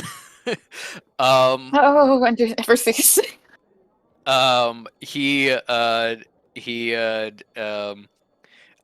starts uh gathering up the others. He speaks with the other necromancers and just collects notes, speaks a little bit, and then um, turns kind of aggressively to Tone and says, "And as we discussed, yes, as we discussed, I will lend you a sanctuary car for your time here." Good. You know, we have built something very impressive here. Something that does good. You could have been a part of it. It is less impressive when you can smell the blood in the foundations. Goodbye, Administrator. Goodbye, Grigory. And as they're clearly like, well, let's go, and is just kind of like shuttling metal and fish along with you, just kind of like assuming that they're coming along, because if there's one thing about Tinnitus, it is he does not consider that other people have priorities that are more important than his. Um, uh, there is just a moment where Tone gestures to Cal and says, "Detective, if you would speak with me for a moment." And then after that, she genuinely like points at herself and she goes, Yes. "Oh, all right." And she's like, "I don't. That bodes very badly." Um. Uh. Even though he's talking to you, he's still like staring daggers into Tinnitus's back. But as he comes over, he speaks very quietly to you, to the point where you're not even 100% sure it is like a whisper rather than a psychic connection. Mhm. But he Mhm. says, um, I would not have these vultures in my sanctuary. But Sister Tail is another matter. If you would have her and the other one, Umbra. Oh, he's Yeah, okay. not not a vulture. I understand. The two of them may visit if they care to, and I can have a room set aside for Sister Tail so that she may join you socially while she's here. Thank you. I will relay that offer to her. And then separately, and I'm assuming at this point it is fully a psychic connection, so Cal's not actually having to say this. She'll think separately. Thank you. Um, he just gives a very slight nod and kind of looks over at Fish, Metal, and Jamal, and you kind of realize that, like, yeah, I think give me an insight check into tone. Me? Yeah, since you're the one having this conversation.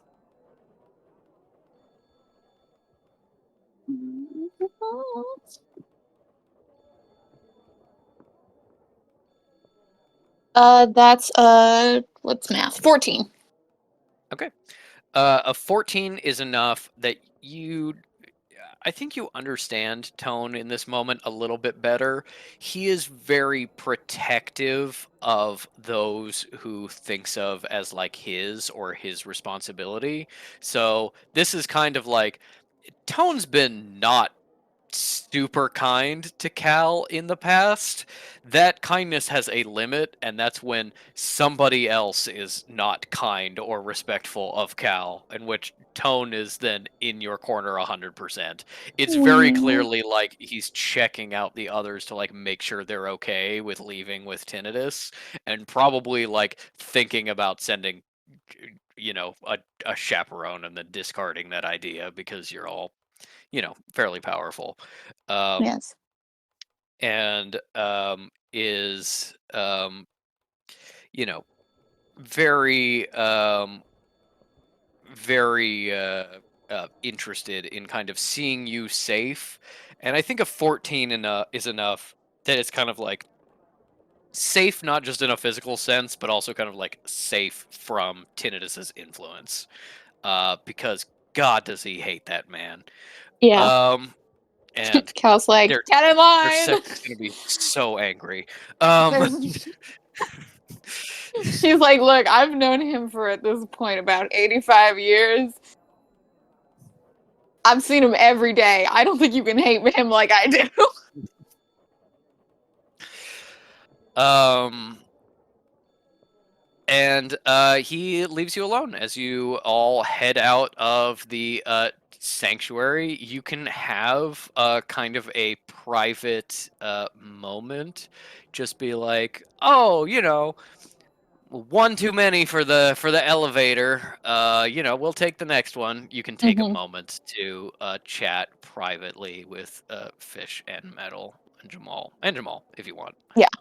She does like be like, oh, you all you don't have to come. Jamal may need to, but I can I have probably make an excuse for him as well. um uh Cleric Denier. I don't super kind of love the idea of being with these people. Um okay. Uh that Tail was her name. She was pretty nice. The others are a little strange, a little off-putting. Is that? is that normal for them? Or Only Yeah, tractate, they're necromancers. yes, as off-putting as I Right. am. Well, no, obviously not. I mean, Not but I mean, yeah, I mean that Umbra guy especially is just, I don't know, something's off with him. I yeah, mean, he's Denier, I think he might be the one who has to get close to you to kill you if you upset them. So it's for that reason that, of course, Metal and I will be coming along to watch your And back. me too. Yes. I hold mean, on. First I off, you didn't cannot get that. decide that for Also Metal. me. And I will come as well. Oh, no, of Metal's like, course. Secondly, I didn't read You that. go where I go. Umbra's harmless.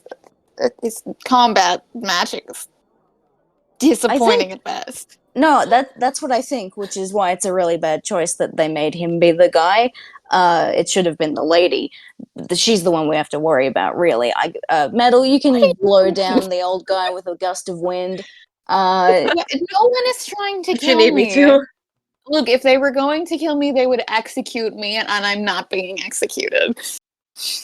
I That's think comforting. Jamal is right there with you, just being like, yeah, no, the old guy, like 1,000 paper cuts and he's gone. You know, we can make that happen. Mhm. I'm ready. You don't. So, Well, what was that, Metal? I didn't think that anybody was going to kill you. I mean, are the vibes off? Sure, but not necessarily like in a murder way. Regardless, I think we should all be with you to support you and be there for you, and so that some of us don't have to be left here alone with their thoughts. Yeah. Cal looks at Fish for that and is maybe not even clocking that Metal thinks Metal was being like, our poor, sad, pathetic friend who just got abandoned. And Cal's like, you're right. Uh, Metal's like, I wasn't talking about them. No, all uh, nonverbal, obviously. Fish says, well, look, Denier, we definitely need to be there Cleric. to support. Cleric. When people Cleric. aren't watching us right now, I need you to get in the habit. I did it. I did it before. You didn't did. you? I I was really did. good. We're That Yeah. was trying. good. But you should be like Tractate. Sorry, you should be like Mr. Tractate. Yeah, fish. Cleric Denier, we Yeah, need to go with you in order to support you because those guys don't fucking respect you at all. Did you hear that asshole? He was like, you're not faithful or whatever. Fucking, I felt like I mean, obviously, maybe this is more in favor of me not going along, but I feel like telling that guy. The rest of them aren't even fucking wearing the veils. You're clearly the most committed of every single person of them. Like, I think it's a thing, like, with Tone. Like, he wears the fucking beads, so obviously he's, Mr. Number One Sanctuary. So you're wearing the veil, you're Ms. Number One Necromancer. yeah. Mm-hmm. And so the disrespect of... So, Cleric Denier, I'll come along and, fucking walk the graveyard again. And when you need me, I'll be there. Yes. First, thank you. Secondly, there has been more interest in you two detectives than I was expecting. So if you do accompany us, and again, you can get out of it, but if you do accompany us, I do think we will be staying together as a unit, the four of us. Well, Metal, if I look like I'm about to say something, you can just squeeze my hand and I'll turn around and look at the wall. good. Internally, Metal's like, I would love to be holding someone's hand right now. She's like, got it. I will take care of them. Don't worry. We'll be there in your corner, helping you with your work stuff. Yeah, Thank you. that's the most important thing, Eric Denier. we're in your corner. Yes, cleric. Thank you. Cleric Caligulus. No, just cleric or cleric Denier. No one uses my first name really, except for Tail and Umbra. Oh, okay. I'm telling We'll you, talk about it something's later. not right with this guy. Metal's like, He's harmless. Truly, he's harmless. I will While we're on the say, topic, oh, sorry. Yes. I was just gonna say, lore wise, I'm not sure, Mooney, how much you remember, but yeah, uh, Umbra is genuinely harmless of Mhm. being like bad enough at both magic and kind of religion that he got stuck as the maintenance guy for the temple, even though it was something he didn't have any particular aptitude for. They just Yeah. didn't have anywhere else to put him, and nobody else who wanted the job. Which clearly, got him Box holder. enough know how to, make and hold a box that could hold a dangerous artifact, but it's probably about the limit of his abilities. Not much of a threat. um. Yeah. Fish was On the saying. topic, on the topic of your first name, cleric. Weird. My dad called you it. You sorry. When? How? What? your dad? What? I told you. I went and I found out. I went and confirmed I'm, Godkin. Anyway, it was really funny. He was like, so tell me about your friends. Tell me about Isle, Metal, and Cal. And I went, who's Cal? Anyway, so don't worry. Where did he? What? What? I'll be You using didn't it. call me Cal. You didn't call. You don't call me Cal in private, do you? No, Where did he pick no. that up What? from? I call you Cal in private and also in public. I would Yeah. prefer when you call me. I guess it was him. All right. Well, that. Anyway, I just thought it was a funny Sorry, thing. your Let's father? go. Cleric. Saints.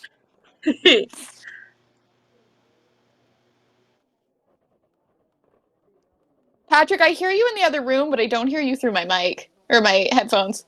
That's I'm because not I muted hearing him. myself. No. This raises an interesting question.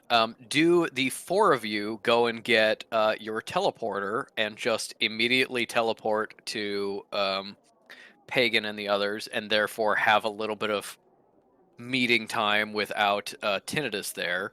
Fuck yeah. Or Yeah, we're like, Or- we're like, Kessel, we have to scratch the entire afternoon of the wine tasting Fish wanted, and then this cookie unfortunately, place but that Metal was let's talking go. about. Yeah. Yeah. Kessel's like, oh, only one stop today? Damn, that's Thank too fucking bad. God. Yeah. Yeah. Fish's Um, schedule for today was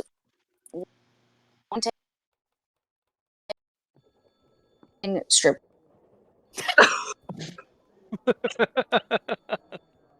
Wow. Yeah, you can do that, or you can go upstairs where the necromancers are driving, but one of them would probably be driving your car for you. Yeah. So it would be the four of you plus a necromancer, and you couldn't speak privately. Yeah. Okay, teleporter it is. Does anybody go upstairs and tell the necromancers we're taking an alternate means 100%. of Cal does that transportation? while Okay. probably Metal goes to get the teleporter. And Yeah, maybe Metal's put Swifty back. Is Swifty coming Yeah. with you? Yeah. Metal's Swifty gonna goes back to return the the room. cat. Swifty's like, oh cool, okay.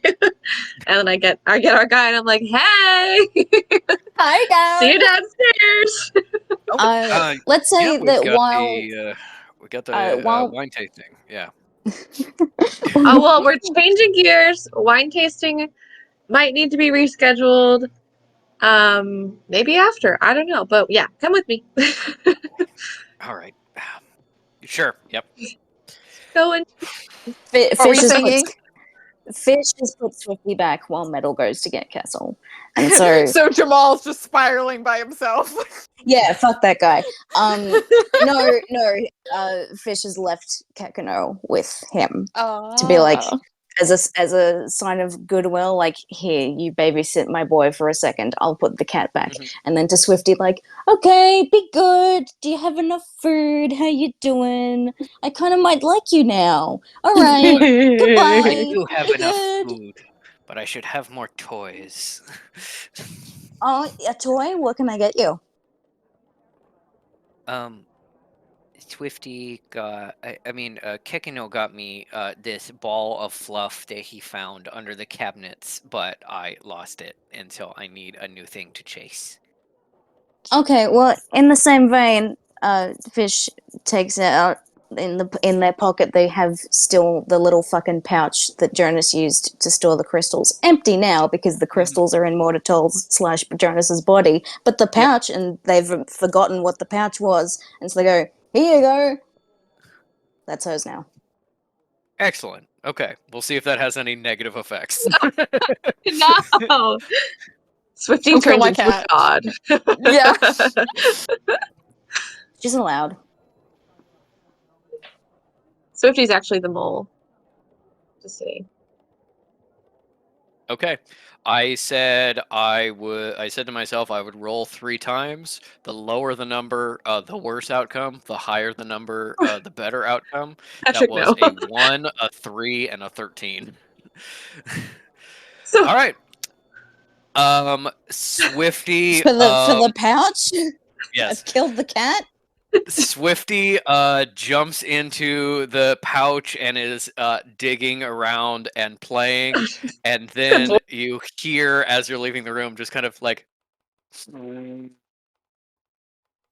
then Swifty comes out and you can see the white patches speckled with just like black dust from from Ancient's black crystal. And she goes, I can see everything. I can see you. Oh. And your soul.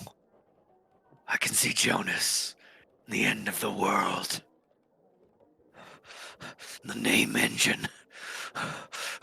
The cataclysmic ending of all things. The barrier between worlds.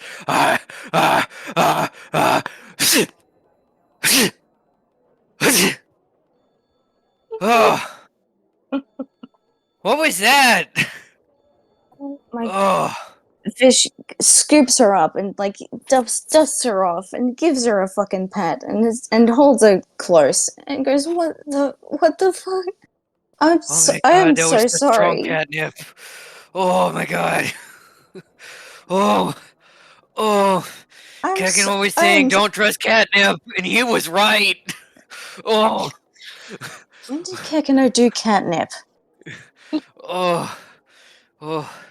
He showed it to me outside when we were hanging out with Wilma, and he said, don't sniff this, it makes bad things happen, and he was right. Oh. Oh. Oh. Okay. Fish, I don't think I I'm want the so bag. sorry. Fish picks up the pouch and puts it back in their pocket. And I don't know, fucking just tries to dust for you. That's not a pouch of death. I'll take tuna. Okay.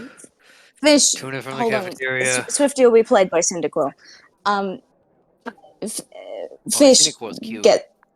Fish gets some tuna for Swifty. If that means they're going to be a minute late, they're going to fucking comfort this cat until I don't know she's getting sleep. Okay, they're gonna take a minute to be like, hey, fall asleep and be good and don't be possessed or anything.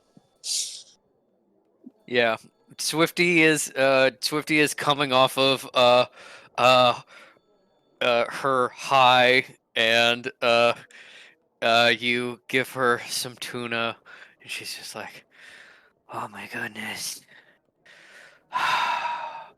I talked to my mom's ghost. Oh, yeah. Oh, Your is this tuna? siblings? Thanks. Um, um, um, um.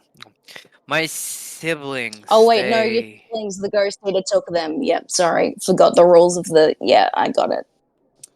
That was fucked up. We met you in a really fucked up way. Where were you? You were under the oven? I was in the cabinet Yeah. by the coffee can Uh, with the rabbit on it. right. Yeah, and that's okay. Yeah, that's where we got it. Yeah, sorry I And, wasn't there when that and then happened. Metal said, "You remind me of my favorite musician, Yes. Yeah. Swift Taylor." Mm. I've never listened to any of her music, but I hear on Tumblr she's gay. Good for her. Okay, I'm going to I'm going to have my tuna fish. That was very scary, but I also appreciate you and Kekino and Woma. You know, I'm never doing the herb again. no, you shouldn't.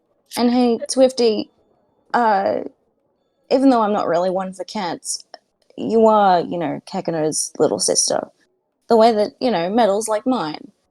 And so you're a part of the little family type deal thing that we've got going on. And so, you just be good and be all right. And so sit there, right on Metal's pillow. Yep, curl on up. Good. Get the fur all over the sheet. Yep, that's great. She will be breathing cat hair all night long. I think she I've enjoys it, got, yes. I've got places to be. I'm so sorry. Goodbye. Fish, Yeah. I know I am small, and she puffs up her spine, puts her claws out really big. She's like, I'm tough too. And if you need anything, you're my family too. And I will protect. You let me know if any rats are giving you trouble. Fish smiles so fondly, thinking of Isle and where, this behavior may have come from.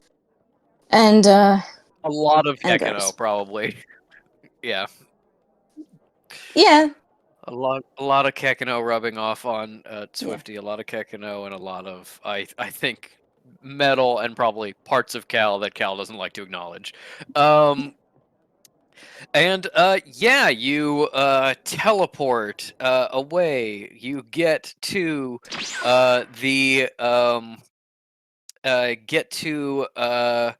the little town of Cumberland, very small place that is outside between the sanctuary and sort of the outskirts of Ottawa, where um, Pagan and her group have set up. Um, uh, you don't set down right outside Pagan's kind of center by the church. You realize you're kind of like down the block and around the corner, but teleporters can only go where teleporters have been. Fortunately, at least one of the other teleporters has been to this city before, and you're going to have to walk in. So you in the small village.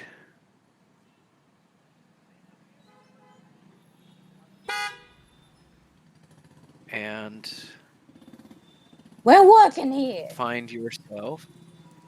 I'm walking here. You find yourself outside the former tax office, now um, chapel of the Necromancers. It's nicer here. It's been um, things clearly have been going well. Things are a little more set up. Um, and there you can see sort of the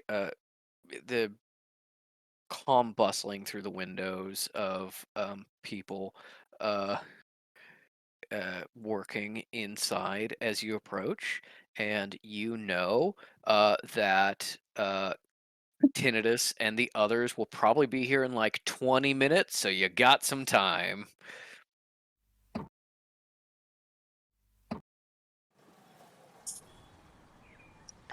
Fish privately asked Kekano if Jamal was pleasant to him while they were alone. Um, he uh sat me on on his lap and gave me pets and showed me some of his papers, um, which had words on them, but that's about what I know. And he asked for my opinion. I assume kind of rhetorically because he couldn't talk to me. Um, like I could understand him, but you were like, "Be quiet and polite." So I was like, "Hi, I'm Kekino. I'm just gonna sit here." And he was just kind of like, "What do you think about this?" And I was like, "I can't read." And then he was like, "Well, what do you think about this?" And I was like, "I can't read." And he was just kind of nice and like trying to include me. Well, that is nice of him. Say, how about for this afternoon's sitting down doing magic chemotherapy with Dr. Ket? I'll teach you the alphabet. Okay. Yeah, I mean, And then, I know a lot of things. I know cat like Swifty, and I know oh, no, you sheep. know what, sweetheart? I'm so sorry. We won't do the alphabet tonight. You'll just go and spend time with her and make sure everything's all right there. Okay. Um who is her? Who are you referring to? Swifty. Swifty. All right. And uh you have this conversation as you walk down this small village streets and head up to the sort of necromancer outpost.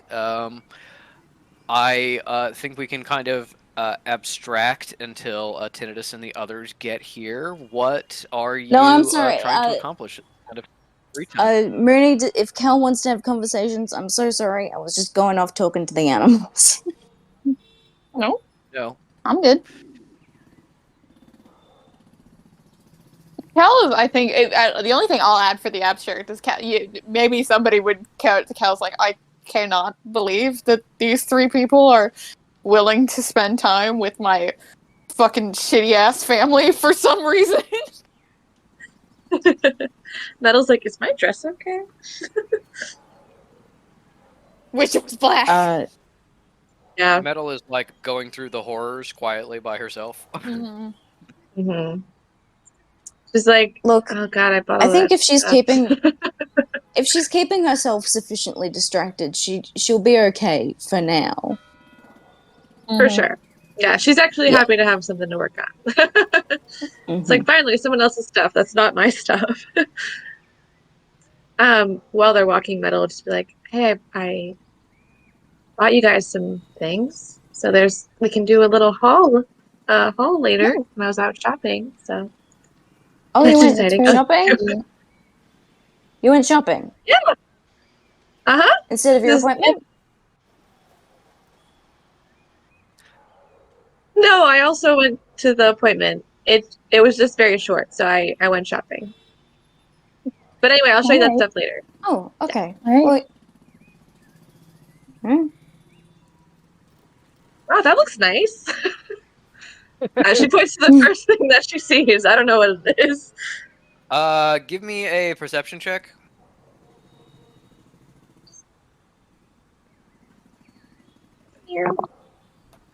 Oh, it's the most beautiful thing.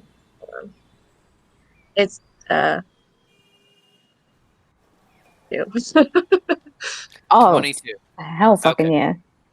Yeah, You it's stunning. point in a random direction to just distract the others, and you suddenly realize that you are pointing at what seems to have what seems to be a cobbler.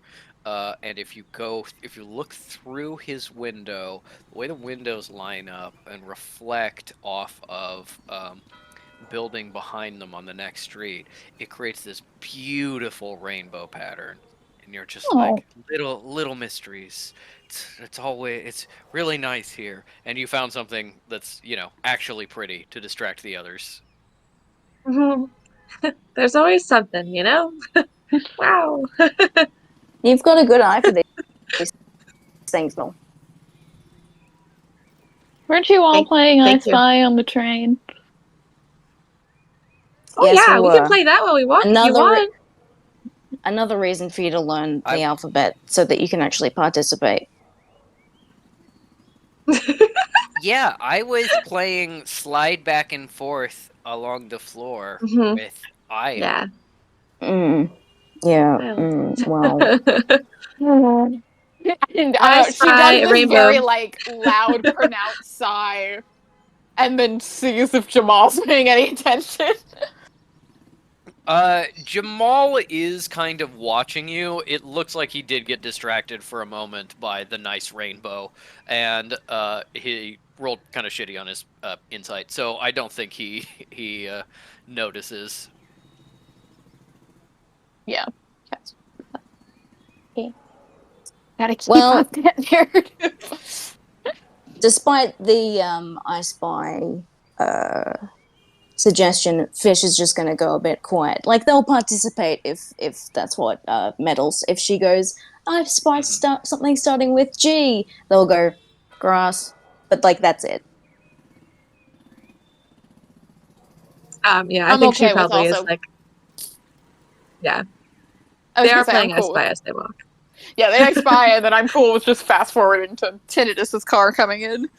Yes. Absolutely. So, do you go inside and sort of speak to the others and hang out? You can see that the chapel that they also now own is clearly in much better repair than it was last time you saw. They've been working on it. Things are more organized. But it looks like everybody is inside. Uh, do you wait out here, or do you go in and be like, "Hey, heads up, Tinnitus is here"? Yeah, Cal would do that, but she wouldn't expect the others to come in with her. Okay, that begs the question then: does everybody else go inside, or do they kind of wait outside? Fish is going to go where metal goes. Metal's gonna follow whatever Cal's cue is. It's just Hmm. gonna look at her and be like, I think Cal's goal is to go inside, say what's what, do any like quick readings, and then go back outside. I don't know if she accomplishes that, but that's what she was thinking. Okay, Yeah, here's the Pagan's going to thing be that I waiting for you. Yeah. Yeah, I was gonna say, here's the thing that I don't think it occurs to Cal until she's already kind of walking inside, of being like, oh yeah, I'm gonna tell him like Tinnitus is here and is going to talk to him, stuff like that, and then going, oh fuck, I need to tell her that Elise, I mean, not Elise, is coming for a meeting, the enemy that she hates, and we need to set up a place for it. That's Yeah. my job. Yeah. Oh. Yeah. Cal's been avoiding thinking about that with all of the other stresses of the day. Hmm.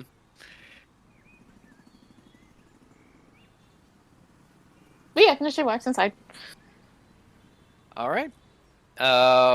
Then she is immediately greeted by the others. It seems like who she sees immediately is her old um, her old Pager. compatriots. Yeah. And Yeah, Harkin. Oscura. her and Harkin and Obscura. The others you can hear kind of in the records, but the little bell jingles when you come in, so they are aware somebody's here. And um, Obscura is like, "Oh, Sister Denier, you're back once again." Yes. Hello. Darkening our doorstep. I keyed. I keyed. Mhm. Yes. Oh, you're going to get to reunite with Brother Umbra in a few moments. Oh, is he on his pilgrimage as well? No, he's come here to visit me and accompany Abbot Titidus. Oh, that is very excellent. I hope they have a wonderful trip. I have some work in the back. I will just need to take care of that. And she fully fucks off and goes somewhere else, just being like, "Nope." Two I'm people glad I I don't want to clocked. see. Yeah, I was like, I'm glad I clocked the. They were the other two young people at the temple, so it Yes. either went really good or really bad. Tell Abbot Tinnitus that I have my moon time, and unfortunately I cannot meet him. I am in isolation. Uh, Au I revoir. understand. um, and Harkin is watching this with some humor, and just goes, so it seems like the old abbot is here to visit. Mm-hmm. Yes. Well, it had Yes. to happen eventually. Mm-hmm. We don't know how long he's going to be here. He may be staying Hopefully, here at this building. that is not too surprising, but we are a little full here. We have set up some extra dormitories in the chapel, so a little bit of distance, you know. Um, Yes. if Have you? the abbot is here, and he kind of like glances back towards the back and speaks a little quietly and says, "Is everything all right with you, sister?" To the best of my knowledge, yes. I had a conversation with our abbot. He was a little concerned about my fate, and he did not find it lacking, at least in our conversation today. Hmm. Yes, it is always hard to show the proper enthusiasm for our dear abbot. I could not know what you mean. Hmm. I only mean to say that he must be have something very important to be here. I thought he would never set foot in this country again. It's just Yeah. surprising to me. Well, you may hear from the matter from him directly, but if I, without having officially given clearance to say it, I will be keeping it, mum, as you know. But if it is significant, you will find out about it, and if it is not, you won't. Have you been already told of the event we're doing tomorrow at the sanctuary?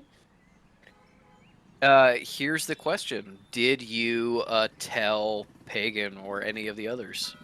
No.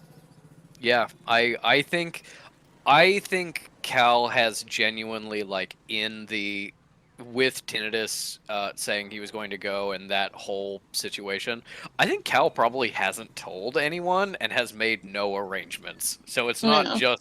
it's not just like it's not just like, hey, have you heard that Elise is coming to town? It's more like, hey, Elise is coming to town. Also, is there like is there like a public hall we can rent and maybe get some refreshment tables, find a caterer. There's like a fair amount that Cal has to do to get Yeah, this well, thing Cal together. had just been thinking of it like Cal entirely had been like, yeah, we'll find a fucking empty room in the sanctuary. It'll be my office, and we'll just squish if we have to. It doesn't have to be fancy. Completely forgetting who her sister is. Yes, completely forgetting who her sister is, and also forgetting that just because the sanctuary likes you doesn't mean they like Yeah. necromancers, and that you could probably make an argument for hosting it in the hotel itself, in like the like piano lounge or something. Uh, Downstairs, probably not. It's like, We does this have to do with the sanctuary? No. Fuck off and find someone else. This is necromancer business. I think we can abstract this conversation with pretty much Mhm. that of being like, yeah, the event, and Harkin was like, what event? And she's like, yeah, we'll just have a bunch of necromancers in the sanctuary. And he was like, It's like, the no, fuck you're are you not. talking Yeah. about? Yeah. I think these are all like below the surface currents that Cal has been picking up on, and then Harkin like makes it explicit for the first time, being like, "No, the sanctuary doesn't want us to have events there. Why do you think we have our own building and we don't live in the sanctuary? Because they said, no, fuck off. We hate you." Um, and Harkin does know of a place that could potentially host an event on short notice. Um, it's a little bit closer than Society Hall. It is actually in Ottawa, um, and he tells you that there have been a lot more kind of necromancers that have been found that have kind of been coming out of the woodwork. Nobody who has joined up with them yet, other than Travis, that they kind of kidnapped and said, basically, you're part of our temple now. Deal with it. Um, but they've located a lot of um, necromancers who have kind of gone into hiding or kind of retired as necromancers in various ways. They've found where they are and have started making contact with them, as well as kind of proselytizing. And that means that he and some of the others have gone into some of the cities in the area, and he's made note of a location where you could hold this event. Um, I think after this conversation, he says, "Oh, sister, loath as I am to uh, involve her in this. This does sound like something that needs Pagan's expertise. So Yes. let us bring her in. And also, I think that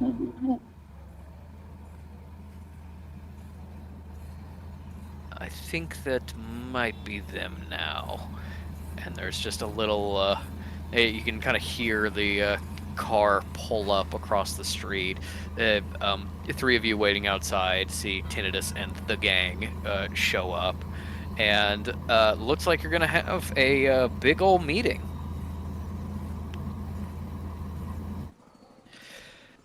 um with so many extra people, it becomes a little crowded in the kind of front of the place. So you all kind of step outside into the graveyard to have a meeting.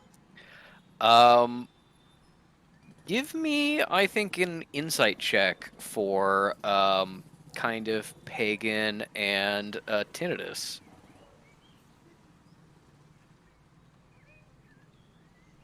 Are we all doing this? Yeah, 23 for me. I think that's for everybody. Uh-oh. Someone gets the nat one, they're fucking. 15. I got 12. 12 and 13, you said? 15. 15. Okay. A 12 and 15 is enough to be like, there's definitely like a difference in power dynamic here. Like, tone, Tone kind of moves and walks like he expects everyone to obey him, and so does Pagan. The difference is that the um, the people following Tinnitus don't really follow him in lockstep, while the people in Pagan with Pagan are kind of right up behind her. Even the ones that technically work for Tinnitus are, Mm-hmm. be like kind of backing her up Mm-hmm. and following her lead and stuff. You get the sense that while they are both expected to be obeyed, one has the power and charisma to actually do that, and the other doesn't. With a Damn. 23, Cal specifically gets that it is very well hidden, but that uh, Tinnitus has a sort of professional dislike of Pagan as someone who is an important necromancer, but not one who's very faithful. That Mm-hmm. kind of thing about like, the bishop of this location is the one who's like really good at the political connections, not the one who's the most faithful or devout. That kind of like, well, I guess I have to work with them because, the Saints, I guess, chose them for this role in some way, but I don't have to super like it. I can be professional. Uh, Pagan feels like, again, very well hidden. Pagan is like Tinnitus is the crap she needs to scrape off of her shoe. She has no respect for him whatsoever. He is just a little nobody messing with things that are way above his understanding, and kind of needs to get the fuck out of her way, and honestly just kind of like swear loyalty to her so that she can get more people immediately. Ah, Sister Denier, it's so lovely to see you again. And And you as I well. I hear we're having a something of an interfaith get together with the, oh, what is it? Is the Church of the Big Haystack? Something rural like that. It's interesting to me that they would reach out to you in order They to did. set this up.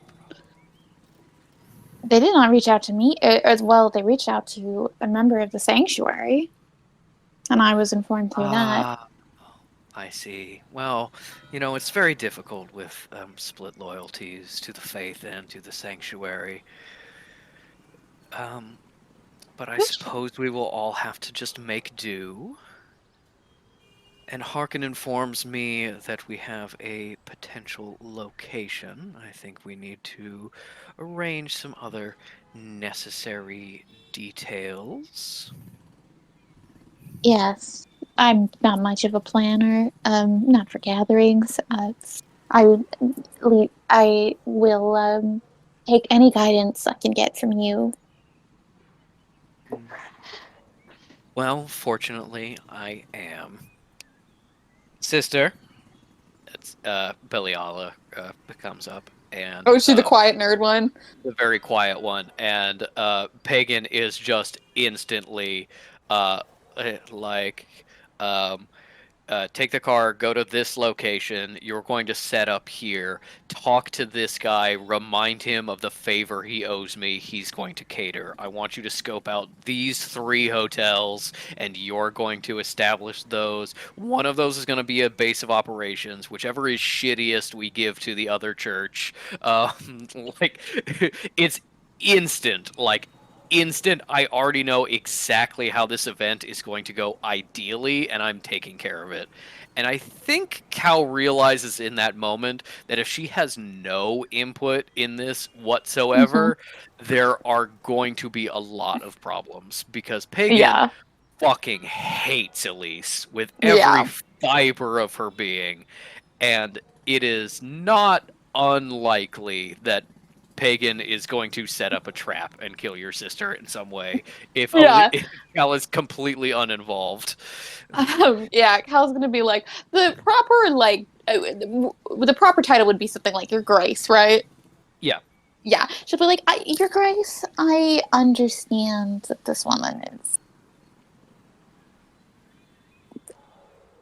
not someone we are particularly fond of, but unfortunately, I am having A to do this in heretic my that sanctuary. challenges everything in our faith? Yes, I agree. Yes, which we all know that the sanctuary loves, and Hmm. I, as a representation of the sanctuary, will get punished if something happens and she complains and she says I'm terrible and I was not a gracious host, or something else happens. I would. There You don't is the have to.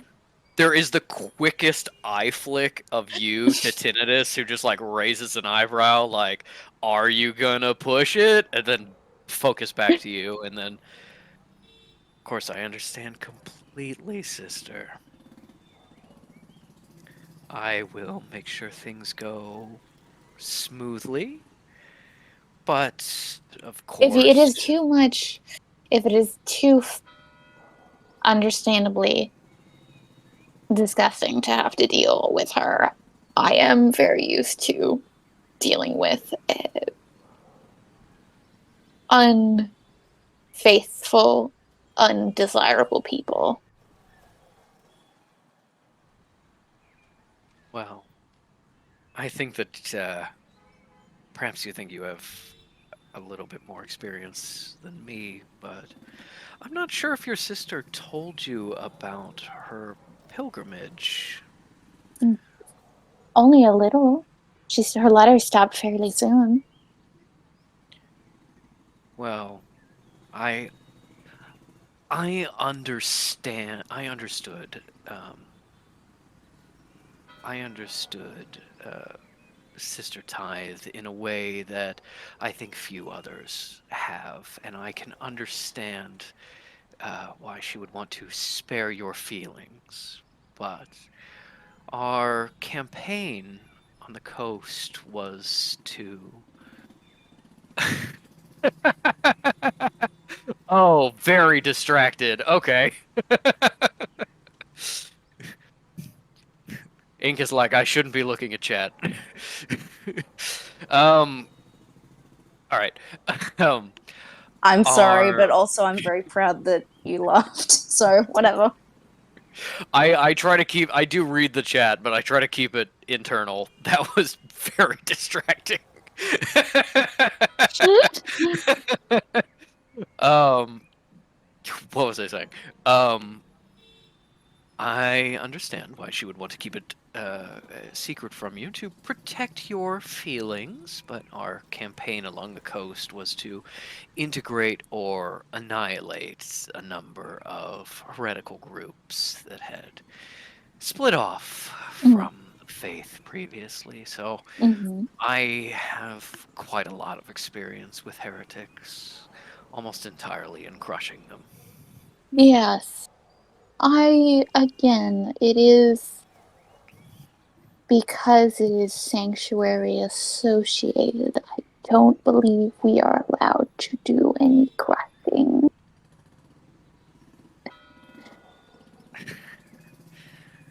Well, the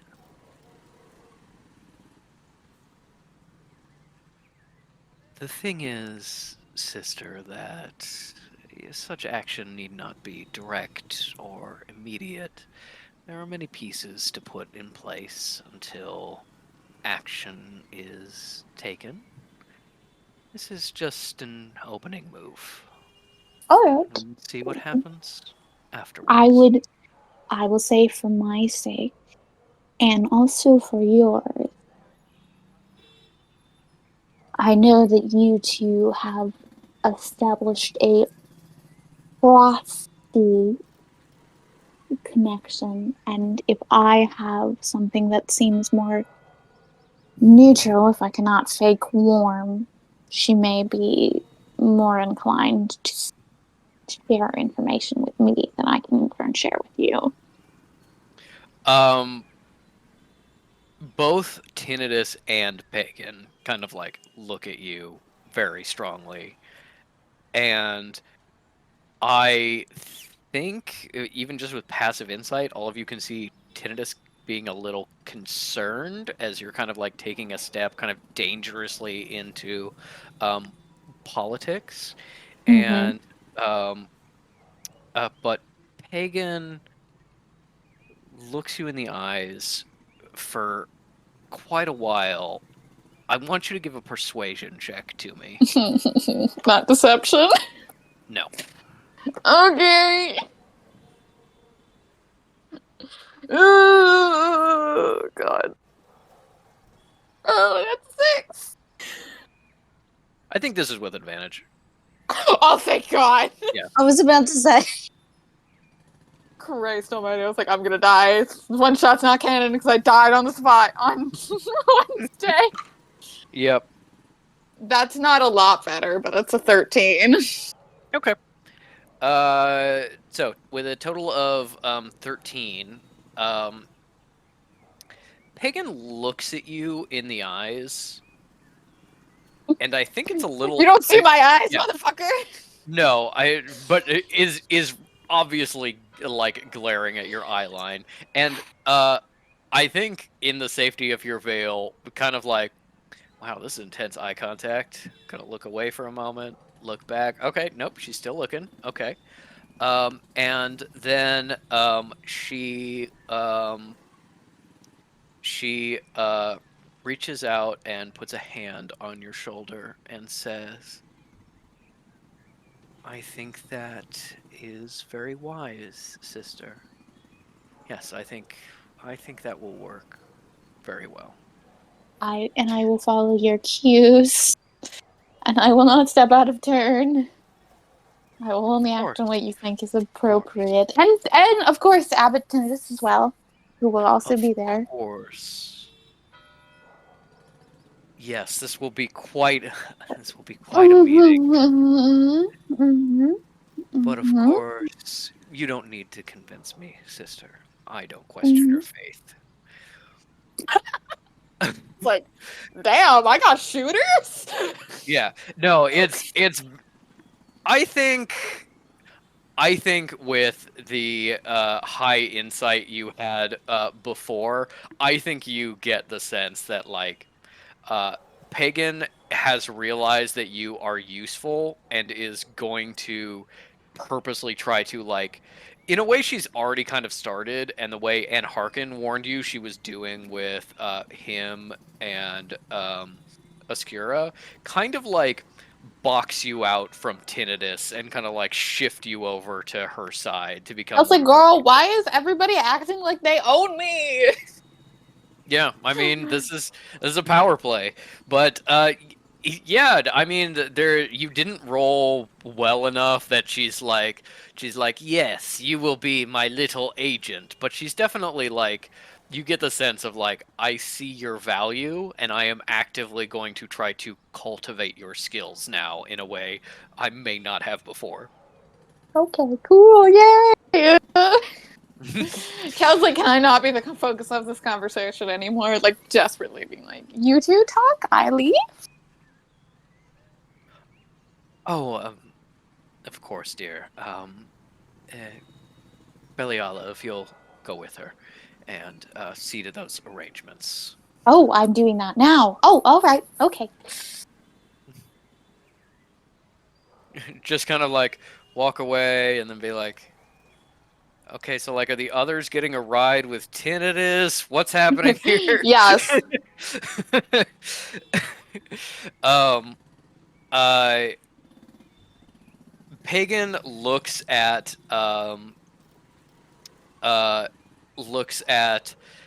Fish, looks at Metal, looks at Jamal, completely pretends that Fish and Metal don't exist, and just like gesture to Jamal over while she turns and starts talking to Tinnitus.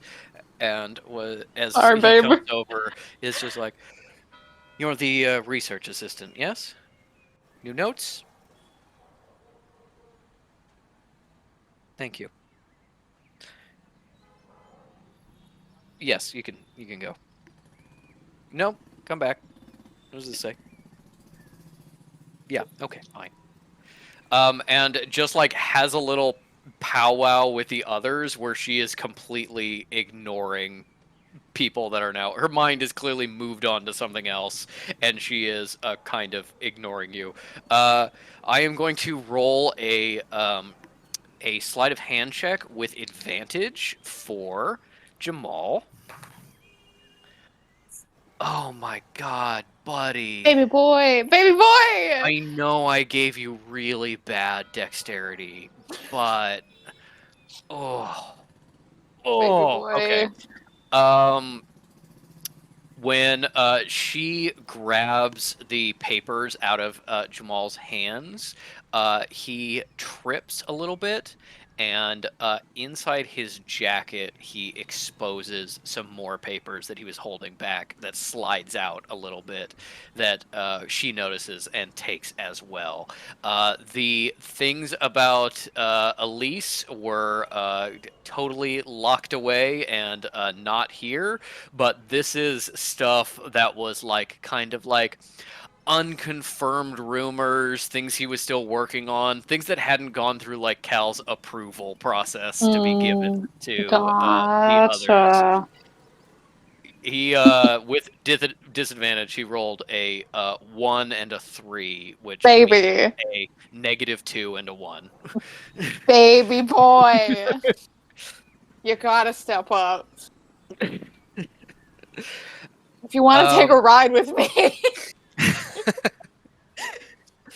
I think you have been suitably dismissed. I think there is a moment where Tail comes over to Cal and is just like, uh, yes, dear, I'll catch up with you in a little bit and we'll be able to spend some time together. Yes, please, please. Yes. I'm sure you have some new projects that you want to show me, and I want to talk about that book I sent you. Mm-hmm. And everyone else, thank you for your hospitality. It probably doesn't escape your notice that she's the only one, like, thanking Metal and Fish about being, and Jamal being like, thank you for being nice and such. Thank you for your hospitality. And, of course, Kekino, thank you as well. And I will contact you when I get the opportunity. Yes, Um, please do. as you are kind of stepping out to the side, maybe the others are going to head back to the sanctuary, maybe say goodbye to Cal as she goes and sets some stuff up, or you could certainly help her with that if you want to go with her. I do think that one thing I want to remind Mooney of is that Elise was like, oh, former abbot pagan, or, Mm-hmm. maybe not, or maybe soon, or something like that. That seems like the kind of hot goss that N. Harkin would have Mm-hmm. because he's always kind of politically in that space. It's up to you whether you approach him to be like, what was this about? No, Um, she definitely wouldn't. She okay. would be has no being like, hey, my source of no one. And it's also like very much a not my circus, not my monkeys thing of being like, I'll find that out eventually. And it'll be Mhm. upsetting. But right Mhm. now, I don't have to think about it. Yeah. Okay. All of you get away from these horrible people, with the exception of Cleric Beliala, who is going with you. As you walk past the former tax office, you see Cleric Trevis mopping inside. He sadly Buddy. lifts a hand and presses it against the window as you walk past. Uh, Puts up a flipper. yeah, Fish sees him and is like, "Oh, hey, man, you poor guy. Just send him a clam. Just a single one. Just one. A single clam. A really nice one, though." There is, you don't You don't get the psychic resonance of the clam message, but you see Trevis kind of like shake a little bit, and a big fat tear rolling down his one cheek. Cal missed all of this, or just saw vaguely like Techno and Fish playing hide and seek, and she is like, "Do I want to know?" At Huh? Fish. Oh, we talked to him last time. He's a very sad man. Mm. That's Seems good to for be the vibe. necromancers. Yes, that's really what certain sects aim Mm? for. Mm. None I'm familiar with, but I respect that. I don't know if she catches that. Metal's just nodding like, I don't think that's what Cal was saying, but No? I don't know. Maybe you're right. Cal's just like, other necromancer temples? Alright, okay. Her poor little French accent working overtime. Sectuses. Oh no. Yeah, it's up to you guys what you want to do with kind of the rest of the day. It seems like at least some time has to be dedicated to Cal and Beliala setting up. I'll do some rolls for that to kind of see how well things go. There's also, things that the others could potentially do. Um, Metal still has not distributed money. You could go back and like buy new equipment and stuff. You could, check in with Gof and the others and potentially get new upgrades and things like that. Or Fish can do more symbol training. Also, for Metal, do you think that she has like absorbed what happened this morning enough that she's starting to get worried about where she will get more money? yeah, so I was thinking Metal probably needs to go home so she can write a letter. So yeah, I think she's thinking about that. This It's is creeping up Ink like, oh speaking to no. Mads. But like, if Metal told Fish what was going on, they would let her have their share of money. But she hasn't Mm, told them, so. And would noted. Metal be okay with that? Yeah, I don't think she would. I think she has a plan. Um, and she's gonna go forth with that plan, unless something else happens. Okay. Well, it's about noon or 1 o'clock right now, so you've still got a decently significant chunk of the day left. You can go with Cal and do setup stuff, and then go home and do some things afterwards, including messages. Or you could all just kind of split up right now, have the teleporter drop you all off various places. It's up to you guys. Fish isn't gonna go to the wine tasting by themselves, so Bad. it's gonna uh either they're going with Metal to help her out, or Cal to help her out, or back to the sanctuary to just sit and do symbols for the rest of the day. So, do either of you want them around? I was gonna say, I think Metal probably will, in the hopes of having just a little bit more time of stuff to do, probably like help Cal with whatever she needs help with. And then if there's a point where Cal's like, all right, I got it, then she'll be like, okay, well, I'll go. And then we'll leave. Yeah. I think in a similar vein, it occurs to Cal that like Fish's abilities would be very helpful to be like, Yeah. oh, is this room? This is the room we're going to be meeting in. Let's make sure it's not like trapped by magic or something. Mm-hmm. Hey, party planning. Harm, Yay! harm some hotel managers. Hmm Mm-hmm. Yeah, Um, no, I'm cool with just abstracting that, and then I think at this point Cal is like, you should probably go home to Mahal. yes, I was thinking the same thing. I have. I didn't think that was gonna happen. I don't really know where that I have some backups of the papers so I can show you what she grabbed. Thank you. That would be very She's helpful. scary. She's really scary. Yes. Yeah. Well, that's sort of what us necromancers aim for. You've never been scary. That's disappointing. And she does say that a little jokingly. Yeah. Jamal goes home. You go back to where the teleporter is waiting for you, and he's just like, "All right, time for the wine tasting." No, No wine what? tasting today, Mr. Castle.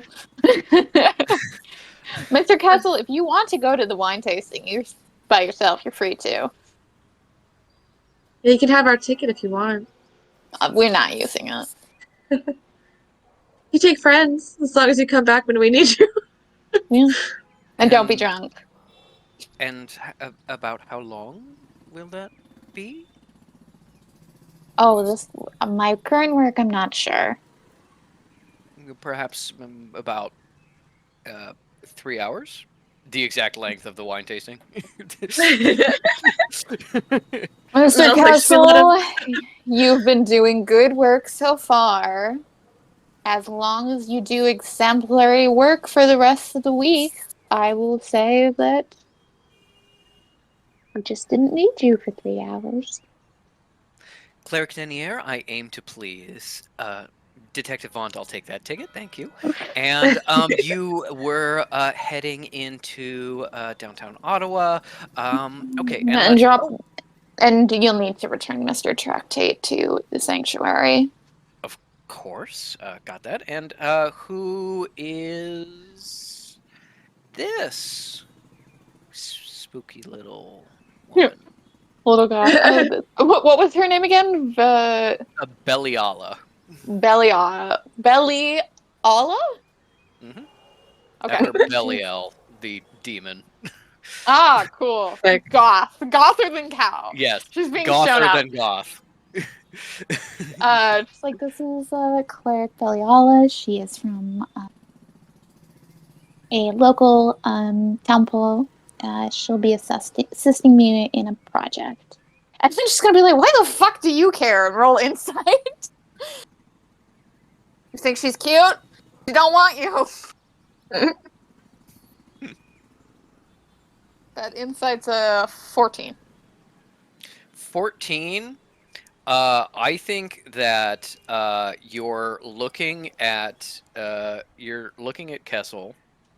You're looking at Beliala, very small, incredibly goth woman. Looking at My Kessel. twin. Looking at Beliala, and then you realize that since you have looked at her, you have never seen her blink yet, and that Mm. she is just staring up at Kessel with her dead, emotionless eyes. And with that 14 insight, you're like, oh, Kessel's kind of creeped out by her and Mm. doesn't necessarily want to teleport her, but is just trying to be polite. Remember, what? We didn't need you for 3 hours, and I therefore you are doing such exemplary work. I understand exactly. Yes. Everybody gather up. And And Paul's gonna be like, "Does Jamal find Belly Olive freaky?" with that same insight, I think there is a certain level of discomfort around her, where he is just kind of like, "Oh, weird." There's a lot of like, all of you have kind of experienced a lot of like, okay, and then turn around and start walking, and oh, this woman is here, was standing in my blind spot, and is weirdly close to me, and I almost just ran into her. Felt like Okay, respect. I get it. she's staring at me. She's not saying anything. Oh, pardon me, and she doesn't move, and then I just It's go the around. necro autism. Cal Yes, understands. It is a very extreme form of necro-autism where she is not doing anything bad. She is making a lot of people uncomfortable. And yeah, teleports Jamal, immediately comes back, teleports all of you, and you are downtown. Fish says to Kessel, "Give me a sample of the dome."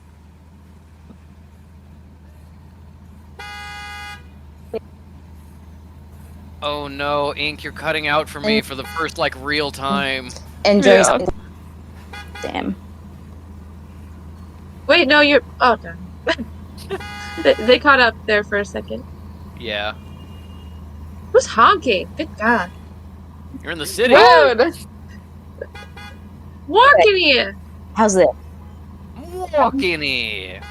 Yeah, no, there was like a couple of robotic stutters so far, but it was all really good. It just all of a sudden broke. You've been fine most of the time. Ugh, that sucks. Okay, Fish, real quick, says to Kessel, try and bring me back a sample of Dom Perignon. Yeah, is that required? I believe this is a tasting of reds, and I don't know that they have. Oh, he's researched it. Very, so I may have to ask for it as. Well, if you want to get another 3 hours off tomorrow, you'll fucking ask for it. I'm do kidding, my Kessel. best. Enjoy yourself. And if there's any little cheeses, bring me back like a little. Okay. Cheese A for little metal. plate. Blade of cheese for metal. Plate of cheese for metal. Thank you.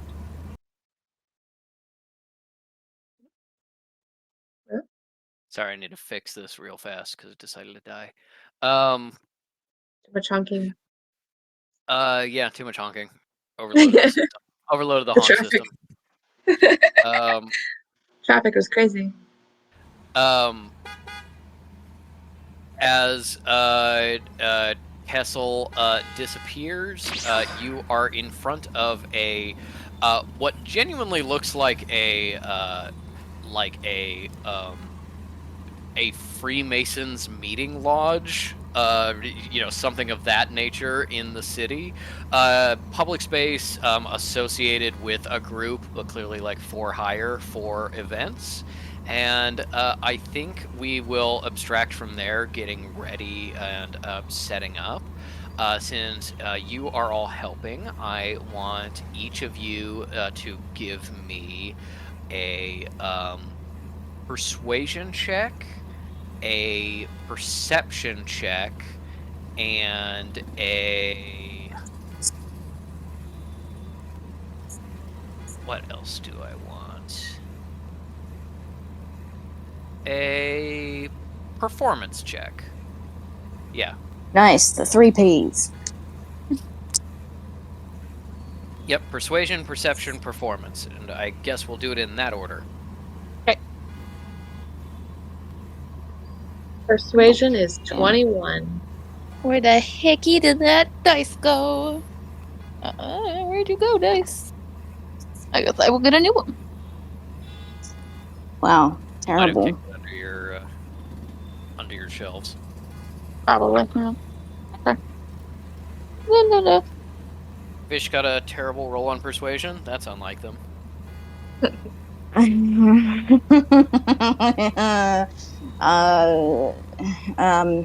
It's all these Persuasion, freaky that's goths. Persuasion's 14 for me. 8 total for Fish. And 14.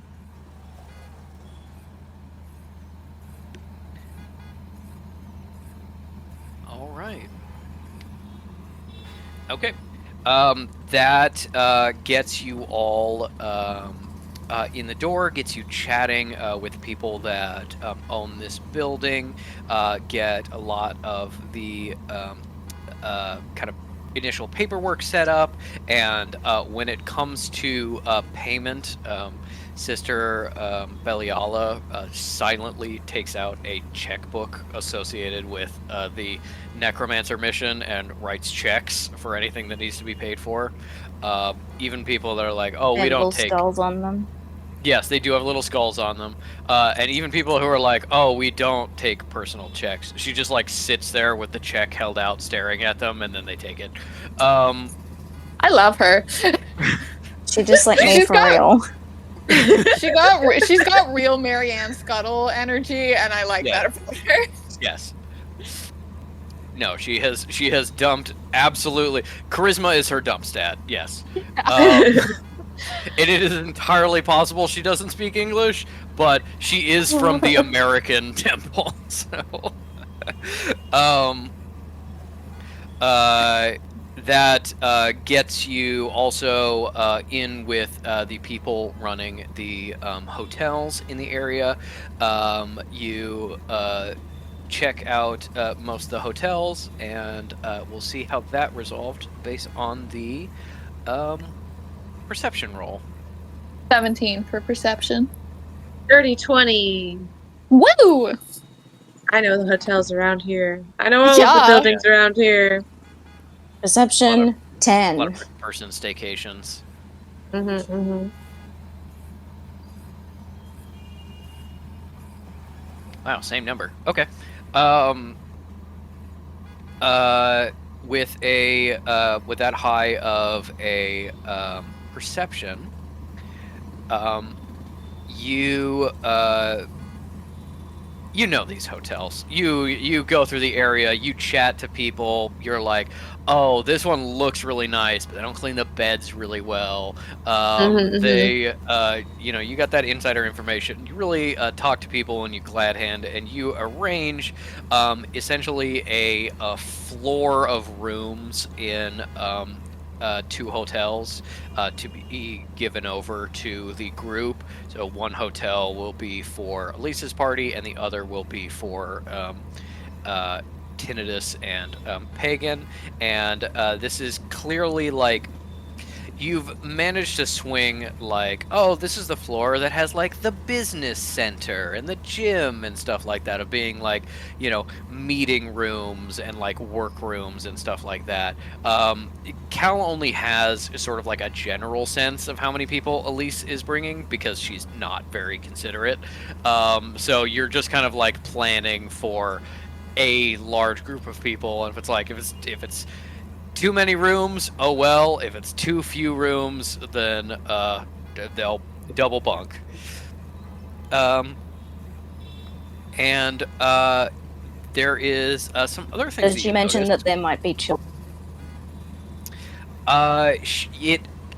It comes up in just, I think, you're talking to like the manager of a hotel, and you're like, "Is there a daycare center here?" And it's like, "Oh no, we don't have one." Okay, never mind. And it's like, what?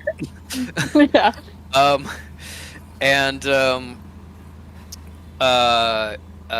you get these spaces locked down. There is more that you notice with that perception, but we will not get into that quite yet because I first want to do that performance roll.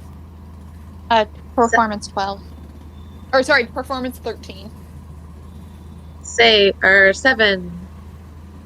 All right, I got fish. the hotel. Yeah. And that's it. Performance 16. 16. All right.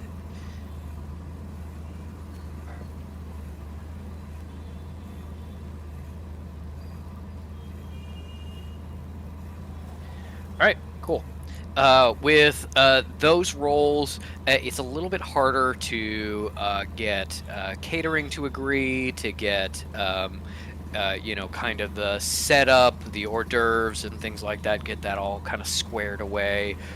Decorations look decently nice, and finally, you are all done with sort of the initial setup. Things are as ready as they can be for this sort of interfaith meeting tomorrow. With those high perceptions, though, as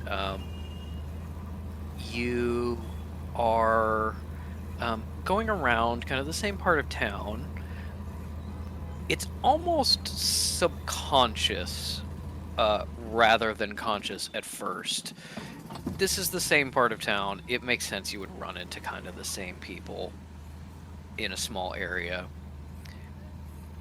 But I think you start to realize that you are being followed in some way. Nothing that is super clockable. You don't know who is following you, but definitely being kind of shadowed in some way. And the feeling doesn't really go away regardless of where you are. It's when you're in the hotels, it's when you're in the event space, and when Fish does some Eldritch Sight and is checking everything out, and you see that, oh, there's these like big windows in the event space, and there's just kind of a view out on the city. You feel like you're still kind of being watched, being followed in some way. Can I Arcana to see if this is like a magical, like a spell on us, as opposed to a person physically following us? Yes. Fish is looking for snipers. It's a 28. God. With a 28, you get a very slight sense of shadow magic every once in a while. And you feel like it is not necessarily someone who's like invisible or something, but you do feel like maybe if somebody's following you, it's possible it's a necromancer who's using the shadows Shadow to walking. stay more hidden. Shadow walking, or pass without trace, something like that. Out of 28, does this magic feel familiar to me, like Elise or Sister Tail or someone else whose magic signature I might like recognize? You never get a good enough sense, that even with the higher arcana, the perception was kind of at a level where like you never get a good enough sense of exactly who it is. So even if it was familiar, you wouldn't be able to say like it's definitely that person, but it doesn't feel familiar. So you couldn't say like it's definitely nobody you know. It doesn't feel like anyone you know.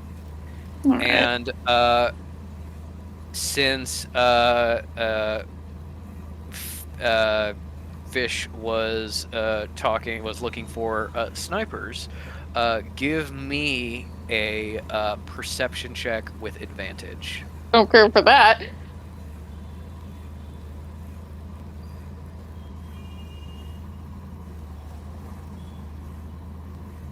It's garbage today. That's 8.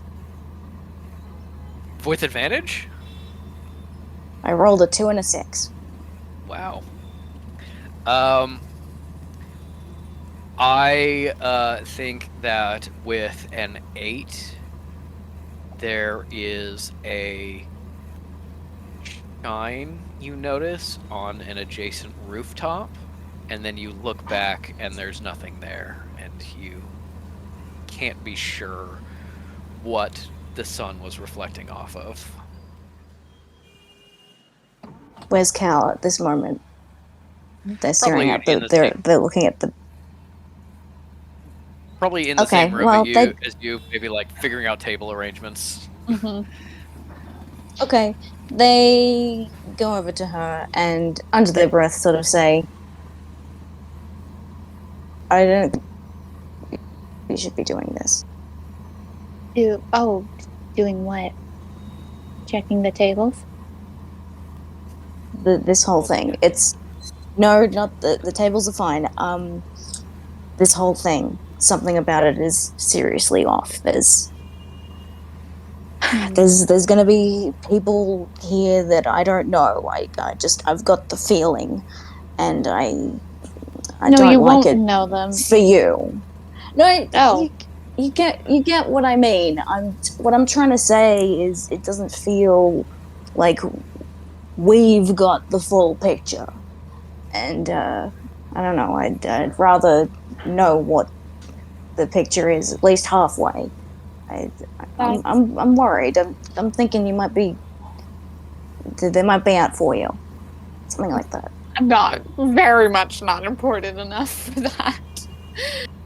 No, Okay, you don't well, have anything. you say that, but they brought all these people. Oh, not for me. You know, they Yes, for had to you. check. No, they were checking my heresy in regards to the soul knife. That was the only thing that needed to be done. And then because we were all in one space, they decided that they should find different reasons to spit theorems at each other. It's not. I Okay, well appreciate. then yeah, if you're not important, then why are you the one for this fucking mystery meeting that's happening? Like, why you? Obviously, there's some sort of importance there going on. I'm I was requested fucking by an individual whose intentions I know. okay. You trust them? I do. Okay. Well, I will say that's a bit better. I don't necessarily trust everybody. And I am also there's just something magically there is someone their magic signature is sticking to the shadows and it's not her. Um I Hmm. I'm not worried because I don't think there's anything to be worried about, but you're not being completely paranoid. There is something happening, but I don't think anybody would be trying to harm me.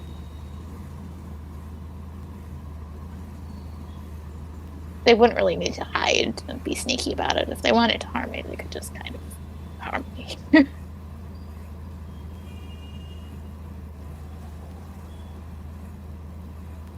As you're having this conversation, you both suddenly hear a clatter, like something falling, and you look behind you to see Cleric Beliala just looking down sadly at a folding chair that she'd knocked over and was really loud because she rolled a Oh, one herself. Um, but oh then dear. she looks around and, without fixing the chair, wanders over to you both and, in a very quiet tone, says, "I think there's someone following us." Yes, we were just Aside talking from about you. that, Claire. She doesn't speak and just glares. Well, if she leaves? She glares. Oh, I thought you said clears, and I was like, she just clears out of the room. She's Cal's gonna lean in and be like, "Are you getting anything magically? I got that it's a necromancer. I can see their magic signature, but I don't recognize it. Though I'm not getting close enough that I can necessarily rule out that it's someone from one of our temples." No, too far. Fish takes Cinna's aviators out of their other pocket, not the one that had the pouch in it, and puts them on, and Eldritch sights. Okay. Can I say Cal gives them maybe like the help action or something like that? Yes. Give me a perception check with advantage. Roll better.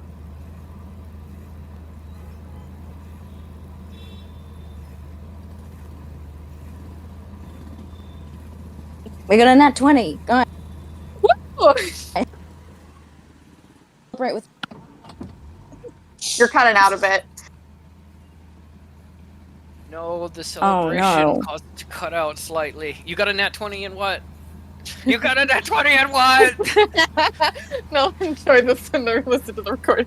It was a 20. Celebrate. You got a nat 20 for a total of what?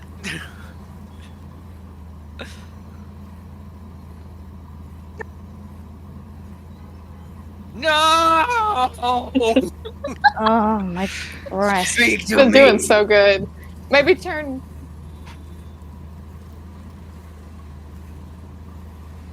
Hi, Ink. Hello. Hello. Maybe turn off our visuals for a little bit. Yeah. Said. You can probably come back. It seems like your nose not been too bad today, but just for a Yeah. little bit. Okay, is this a bit better? Yes, it's Yeah. good. Mhm. Nat 20, total 22. Nice. Get All fucked, right. stalker. The other roll, and the other one was 16, and so like that would have Okay. been fine too. Yep, still would have been pretty good. With a 22, you put on your aviators, you do the Eldritch Sight. You For flavor, can I say that Kel's help action was like when they were doing Eldritch Sight, she did like real quick like shadow walking or like something to be like, look for this. Mhm. Yeah. Um you search around and you see nothing in particular. Nothing particularly interesting. No, wait. No, go back. There was a certain absence of something. A gap Oh. in the natural magic where there shouldn't be. Just, that a hole in the background that shouldn't be blocked by anything. Fish tries to pass this information on in their vocabulary, which probably isn't very good. There's a hole. There's okay, so there's something that's not there, like it's not real, or oh fuck, it could be what is it? Like the handcuffs, they kind of Hmm. look like they're nothing. I don't know, but like it's something. It's something. Not like a cloaking sphere or something like that. You get the sense that this absence is in the shape of a person. Mm-hmm. Is it a hot person? Is Don't it a know. hot, curvy person? Well, Um, Fish doesn't know that. and the person seems to be standing just beyond the doorway into this big hall that you're setting up. Ink, you look so cool. Fish steps forward, passes Kek, and goes.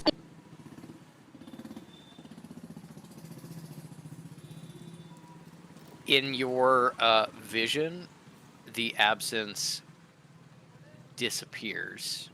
Not like it steps away, but like it just became deeper to cover the uh, to cover the looseness that allowed it to be perceived. And you hear just the softest footsteps as someone turns around and leaves. Kit. No response. There's no way that he would be following us around, right? Like he absolutely has better things to do, right? He doesn't, but I would he? I don't know. He definitely doesn't want to be around. I don't know. I Full of mean, you can still you can investigate and chase after them if you want. If you think they're looking for me, maybe I'll lure them out by going somewhere alone. Oh, don't do that. I mean, not that I don't think that you can defend yourself, but just I'd rather not risk.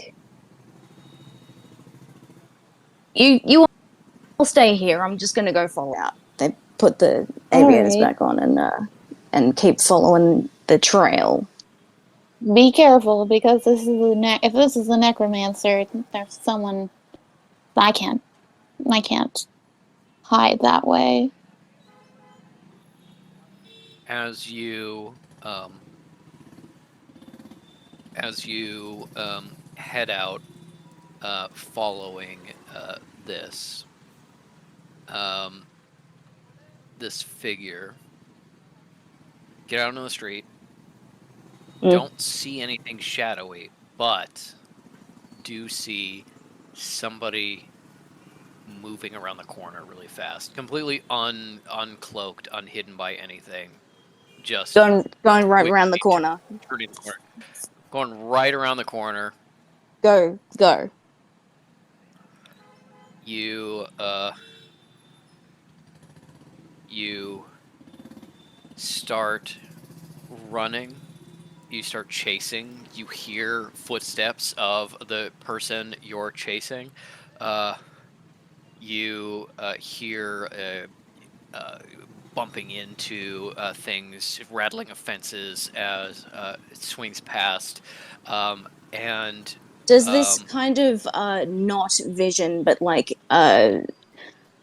partial awareness of where this person is count as vision enough to be blasphemous dartable? um, this the being in the doorway was hidden. Uh, the thing you're chasing right now is not hidden at all. It's not cloaked, it's just keeping away from you, running decently fast and getting a lot of objects between you. Every once in a while, you get a glimpse of a sneaker turning a corner, of a pant leg, of a hand as it lets go of something. You're moving pretty fast behind it. It's just moving a little faster, but it's completely like unhidden now. And it does have enough as you swing around a corner to shoot a blasphemous darts.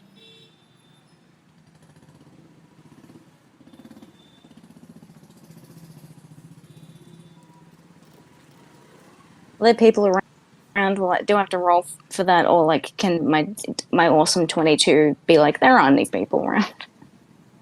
You're in a fairly busy city, but you have been Damn. running down kind of like back alleyways and such. So it's the kind of thing of like, if you do magic, there's not guaranteed to be no witnesses, but it's pretty likely you can get away with something without people seeing. Fish It's up to would you. fish would do it because there aren't like that. So just a single dart just to hit them and hopefully like make them stumble and so fish can catch up. Yeah, one whole dart. All Sneaky, right, sneaky. you got it.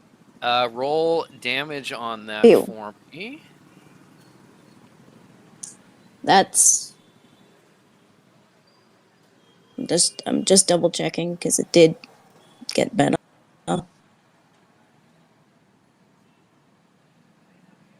That's five damage. All right, 5 damage. As uh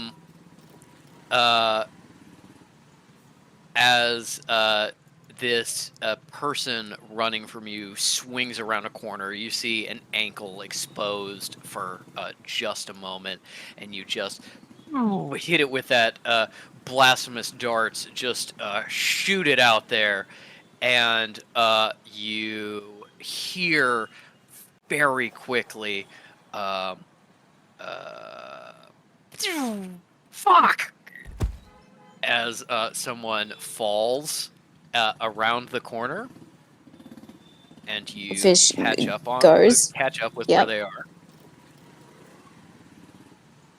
and how carefully does Fish follow? I kind of want to say that they go and step on it, like if this person is prone, hopefully that they would step on and over this person, like to be like, sort of pinning them a little bit, to then Mhm. lean in close and be like, what the fuck do you want? Something like that. Okay. A little bit carefully, a little bit cautiously then. As you turn the corner, you heard somebody fall. You don't see anything. I want you to give me another perception check with advantage from the 22 before.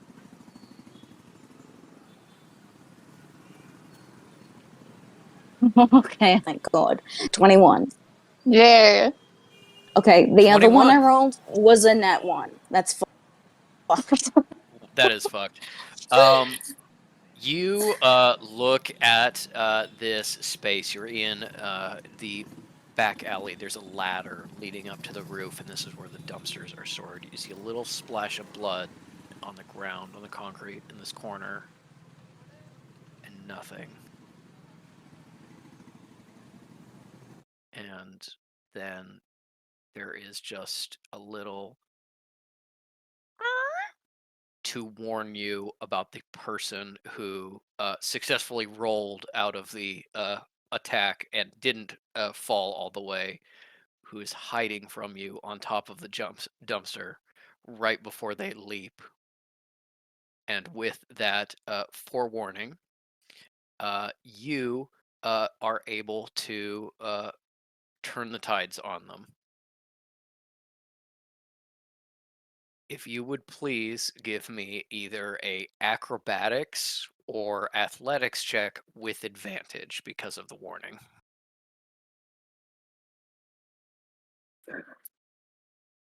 Okay. Fuck. Okay, I lost. Oh, it's all right. It's okay.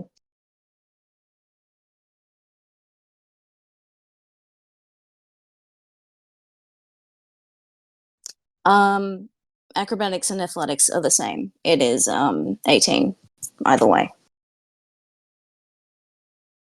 Person leaps, flies at you, you turn, grab them by the arm, use their own momentum against them, and slam them into the trash behind you. And then you see, oh, fuck! Oh, as pulling herself out of the trash, uh, long hair tangled in garbage, a rifle flung into the trash next to her. You see Sarah Longfisher get out of the trash and go, oh, oh, god damn, that was a good throw. Oh, fuck, it's you, Sugar Dip. What the Sarah! hell? Holy shit! What are You you fucking doing shot here? me! What? You've been sneaking around then. I was following somebody. What the fuck are you doing? I'm Help me following up. you, I guess. You're not here. Okay, just real quick. This is super important. Not here to assassinate Denier. Oh, I mean, do I need to? No, I'm asking, is that why you're here? If not, then Oh, we've fuck got no no. I mean, problem. that's not the plan. I mean, Okay. All right, if great. you know something, tell me. But, like, No, obviously, no, that's not what I'm here for. no. Okay. Well, fuck. If it's not me, then give me the dates. How can I help? I mean, I gotta say, nice visit, see everybody again was a reason. But, no, I just,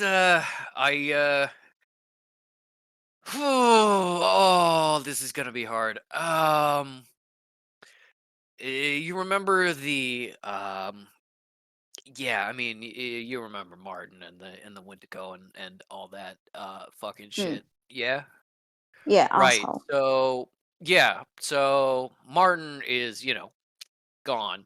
Wintico cut the head off, stake the heart with a sacred branch, bury it in a grave for a week, sort of absorb a lot of the negative energy it was putting into the land, and then you burn it, right? Cleansing. Yeah. Okay, so I mean, I was not supposed to be watching it right now. That was Daniel, so it's his fuck up. Uh Oh no. Body is gone. Definitely dead, like not alive. That's important. But like But the there was spirit's out there. there was digging equipment, there was shovels. I think like some person grabbed it, grabbed the whole fucking body and took it away. And I've been following them yeah, most of the time since all fucking up and down through Quebec, down in here, and then I was like, maybe I'll pop in and I'll see, Handsome and the rest, but you know, whatever, I don't know. Anyway, Don't distract me right now, Sarah. I I'm trying to. If you could tell. But I can help you out on this one. I'm pretty sure the necromancers are sus as fuck, and we should be working against them. Let's say it was them. Okay, yeah, I mean that makes sense. Yeah, I mean, just because Spooks is okay doesn't mean that the rest of them don't fucking suck. Mm. All right. Uh, yeah, let's fucking do it. And I mean, like, head back. Like, talk to the others. Not, this is garbage, so not a great place. Yeah. Uh, yeah, Yes, come on. I'm yeah. kidding. Let's go. You probably want to see the boy too. Ooh, Kekano's here. Yeah, he goes everywhere I go, except for when I'm off for seeing suspicious characters such as yourself. Well, great to see him again, I guess. Mm. Yeah, the rest of you see Fish return with Sarah, um as as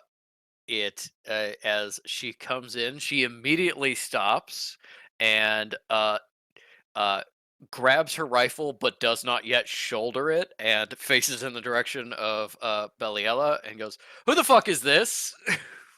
Woman from a neighboring temple. She's fine. She doesn't do. Oh, she's She's okay. She's fine. Okay. not a threat. So hello, Sarah. There's my Guys, flower look who I queen. All found. right. Big hug. Big hug for Cal, in which she No, like, no, no. yes, like wraps you up, can't escape, mushes the hair, like swings the veil around on your head over and over again. Oh no. I hate this. Please stop. Fish loves it. Look at us, spooks, trying to kill each other to being the best of friends, right? No, Who'd have no, I thought? wouldn't say that. Also, I was never trying to kill you, Sarah. I mean, not mutual. I mean, just keeping an eye out. No active plans. I'll say that. No active plans. Mm-hmm. Never had any Mm-hmm. active plans to kill you. That's important to Mm-hmm. specify. I Anyway, never entertained the thought to kill you. Some might say that's better. okay, well, fine. You're better than I am. Suck a fucking ass. So, what's up with Well, I you mean, guys? we can't say that till I've tested it out. Fish keep now that Ink has a prop, they're gonna keep on saying one-liners and putting on the sunglasses. And then it So goes, sorry. As you should. Bom, bom, bom. Reference to an old American TV show that has not been on the air for like 15 It years. it doesn't exist yet. It's Yes. true. Um, um, What yeah. are you doing here? Or do we know, Fish, do you know that? What is she doing here? I'm currently working on filling this building with as many necromancers as possible. This is not really where you want to be.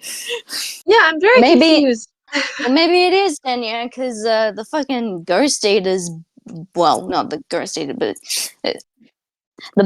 we've got some shit going on. So No. if you Cal's like, nope, nope, nope, nope, and being like elbow to Who? what's her fucking name again? I want to call her Bellaterra. Beliala. That's not her name. Beliaga. I'm like, no. okay, She's straight up right next to you. Is like, who? It's a band that Sarah's in. oh, sorry, You're performing tonight? little Mm. necromancer thing. We had a mission that you weren't there for, and certainly neither was Cleric Denier here. I will roll deception. No, Yes, don't roll roll. That's deception great. for me, and I'm going to roll a deception as well, although the DC will be a lot lower. The mission was, should we be backup singers or not? It was a tough one.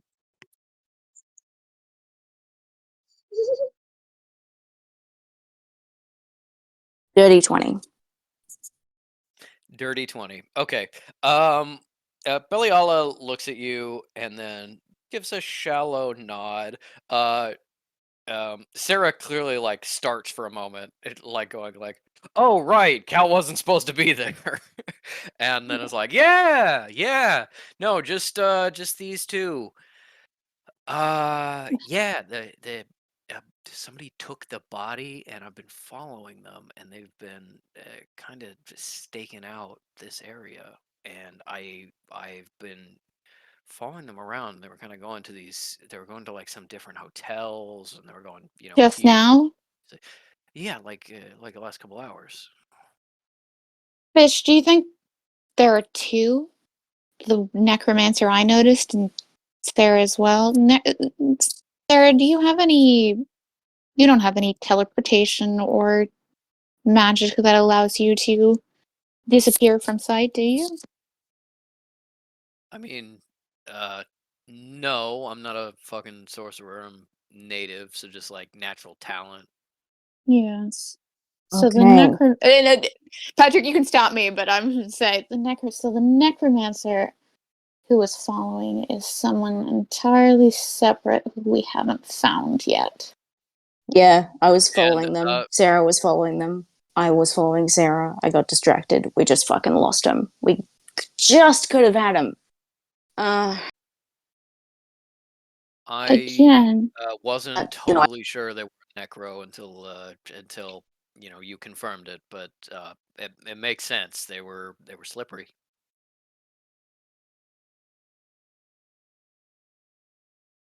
well, I suggested to Fish that if they're trying to follow me, maybe if I don't seem to be surrounded by people, they might approach.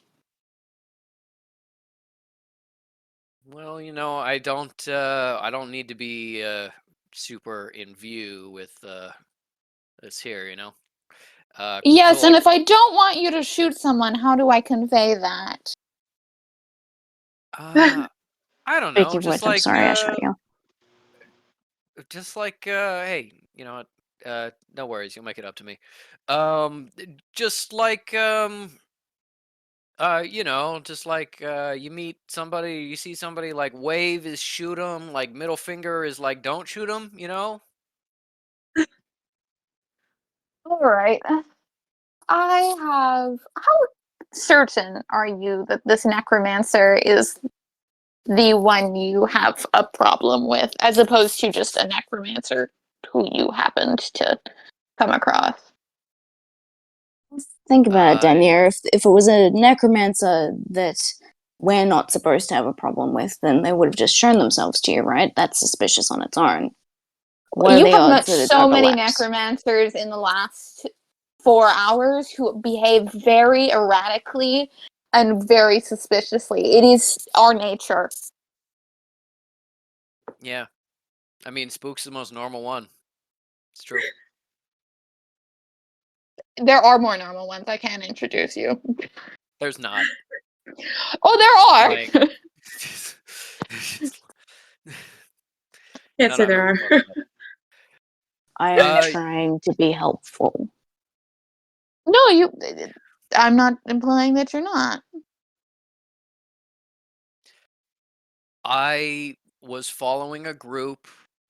Bunch of them kind of split off.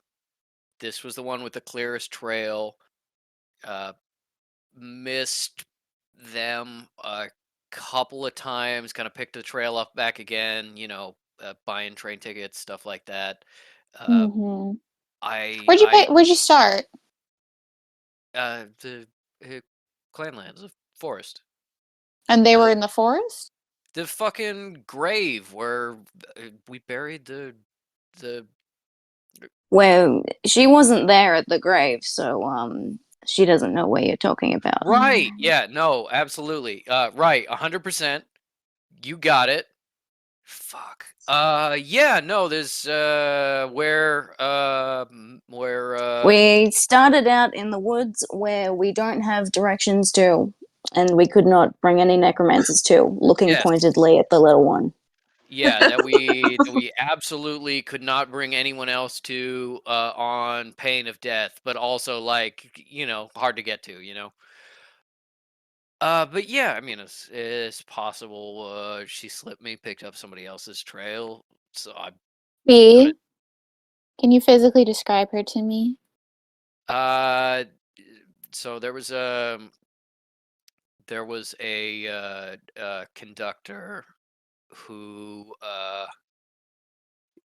set us all at a kind of short blonde all Mm-hmm. in black. It had like a thing over her head, kind of like your veil thing, I guess. Mm.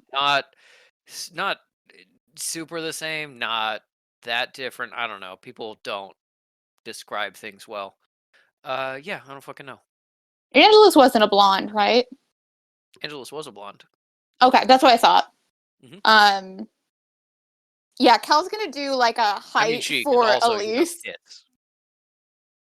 No, Oh, like, and she gestures down to kind of like a general area, which is definitely a little bit shorter than Elise, at least.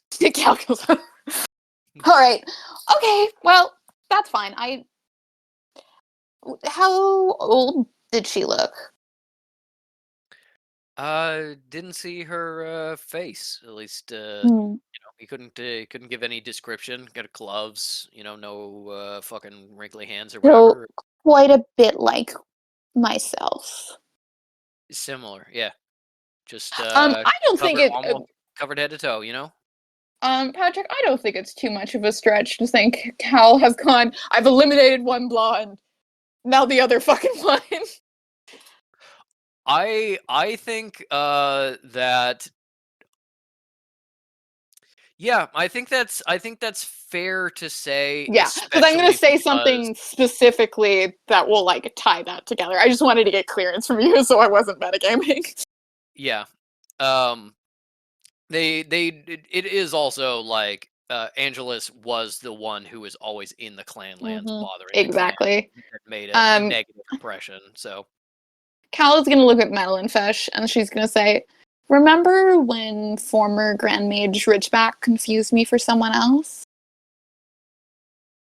Yes. Vaguely. Yeah. That was a woman named Cleric Angelus who is assumed dead. I didn't know her physical description matched me so closely. But Angelus was the one your grandmother told me about. yeah, I don't know that woman at all, but we're doing work with necromancers. She might be interested, even if it's just to make sure we haven't found out that she's secretly alive. Being as we've been doing quite a lot of work hunting down necromancers who have been trying to live off the grid, as it were.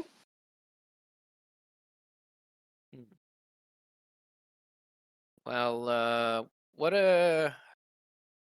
I guess what are you all doing here? You know, what's with the hotels and the meeting place and all that dick, you know? Well, wouldn't you believe it? But bunch of necromancers. Okay. Well, I mean, you know, they say if you put a bunch of fish in a barrel, try to shoot a specific one, you're just gonna shoot all of them. So I would appreciate if you don't try to shoot anyone. There are people I am close to who will be there. I will also be there. Not exactly what I was saying. Fucking calm down, you know? Just maybe I'm saying like when is this? Is this like a soon thing or like this is a tomorrow? Tomorrow. Yes. Okay, maybe I just like you know, I got the Overwatch or whatever. I keep looking for this person, whether it's Angelus or not, and then just keep an eye out on this meeting, and then you know maybe I shoot somebody, but only if like we're totally sure, and you give me the signal, you know. Fine. I Wait, missed I you. thought that signal was to not shoot. Is No, that signal now to shoot? wave is don't shoot. The finger is do shoot. All right. No, wait. Reverse. Yeah. It'll be fine. We'll figure it out. All right. Well, I then, can't worry about this right now. well, then, yeah, just, you know, you won't be the only one dressed the way that you are, right? Maybe we could fucking do some undercover shit. Get Sarah in here so she could, you know, identify who it was that she saw in person, if indeed they are here. You're Yeah, a put on particularly our robes. you're a Yeah, particularly yeah. talented actress, Sarah. Oh, 100%. You know, you give me some black flowing, you know, robes. We do like a deep V, you know, lots of tits, and then No, just we like don't do that. I'm just saying in favor of her acting skills. If she faked, I couldn't tell. No, that's not good. That joke.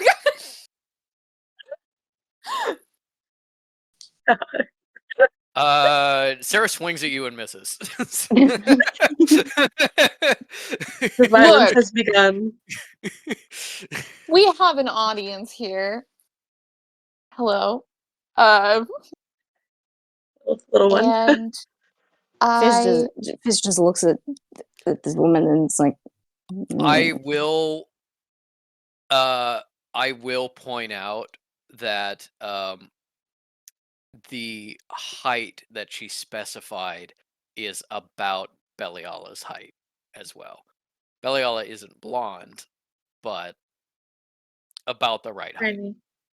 Um uh yeah, Sarah just turns and was like, "Oh right, yeah. Hey, don't say shit." that's all right. what We I can was just kill her. no, we can't kill her. I'm Look, joking, Jenny. Yeah. I want Cleric. nothing. I don't want you ruining my event. We are not friends, and I don't want you to be doing Ow. anything that you're not supposed to be. And Hey, then well she's fuck like, you. I'm done with this. Yeah, I'm done with this conversation. And then she's gonna take Beliala and she's like, let's finish this so we can stop interacting with these people. You know, she said she trusted me the other day. We've been pretending she didn't, but she did. Wow, Lots happened. bloody fucking duh. I know, right? Mm-hmm. Looks like we're getting somewhere. Yeah. Not like you and me. You know what I mean. Mm. Yeah, I mean, you know, maybe. You see under the veil yet? You know, just like No, it's on the agenda. However, she just said that this blonde woman apparently fits her description. I think she just let slip that she's a blonde. I'll pester her about it later. Oh, that makes so much No. fucking sense. Yeah, yeah. Alright, well, it's good to see you both. She just kind of gives both Metal and Fish a light butt tap, and she's like, "Yeah, when you see I'll send her my love. I'll be around. You know." Huh. Okay, Um. be careful. Yep. Fucking call the sanctuary, and like I said, I will drop everything. She turns around and gives you a look, very assessing for just a moment, and then a small smile, and is like, "See you, losers." Leaves. Yay. Metal, did you see that? It was Sarah. That was so confusing. I don't know how she got here. That was the last person I expected to see, but I'm so excited. Well, she has a boat. A boat? Probably she by does boat. have she does have a boat, although she didn't come here by boat. All right. We don't know that. Yep. The boat's outside. It's on the street. Yeah, it's on the street. It's parked on the street. You're right. When you're right, you're right. Exactly. Excellent.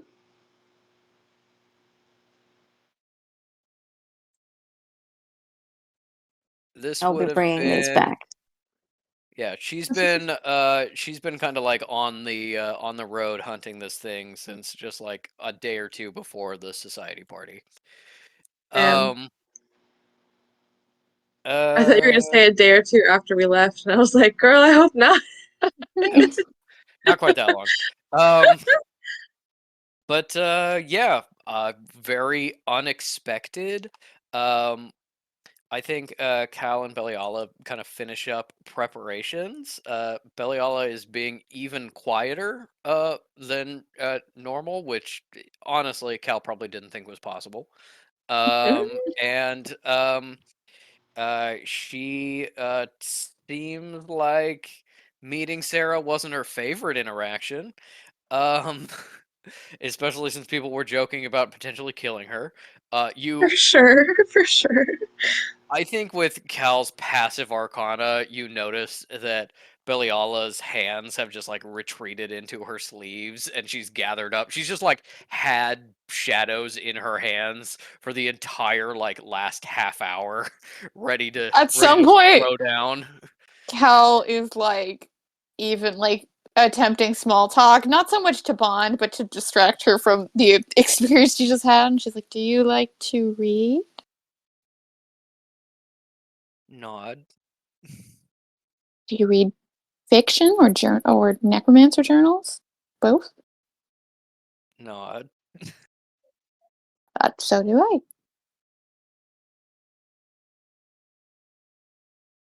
silence. Good talk. What's your favorite? My favorite book. Oh, that's a good question. I'm reading the newest Narnia right now, which I'm enjoying. I definitely gave Cal a favorite book that I'm completely blanking on. She'll be like, "I like Phantom of the Opera." Ooh. I mean, they're all very silly, but nice to break up the long academic text with something lighter. Yeah. Do you get along well with anyone in your temple? Head shake. I never really did either. Not anyone. Well, someone went on a pilgrimage and then didn't come back. He was the only person I really connected to. Supportive nod.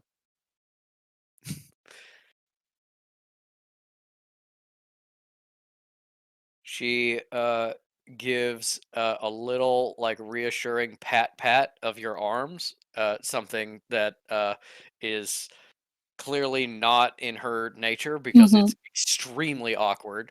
Yeah. Then she just kind of like points with her head, like, "Let's go, 3 hours." Yeah. What's your first name? I'm not going to call you that. I'm just curious. Give me a persuasion check. Mm-hmm.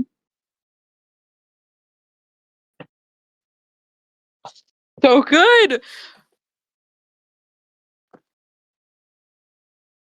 That's a dirty 20. Oh. A dirty 20. Adding to the harem. Um, there is a moment of time where she looks at you, and then she turns away and is like, you think not going to answer, so that you just barely hear it as she says under her breath, "Ishita." A lovely name. Gladianus.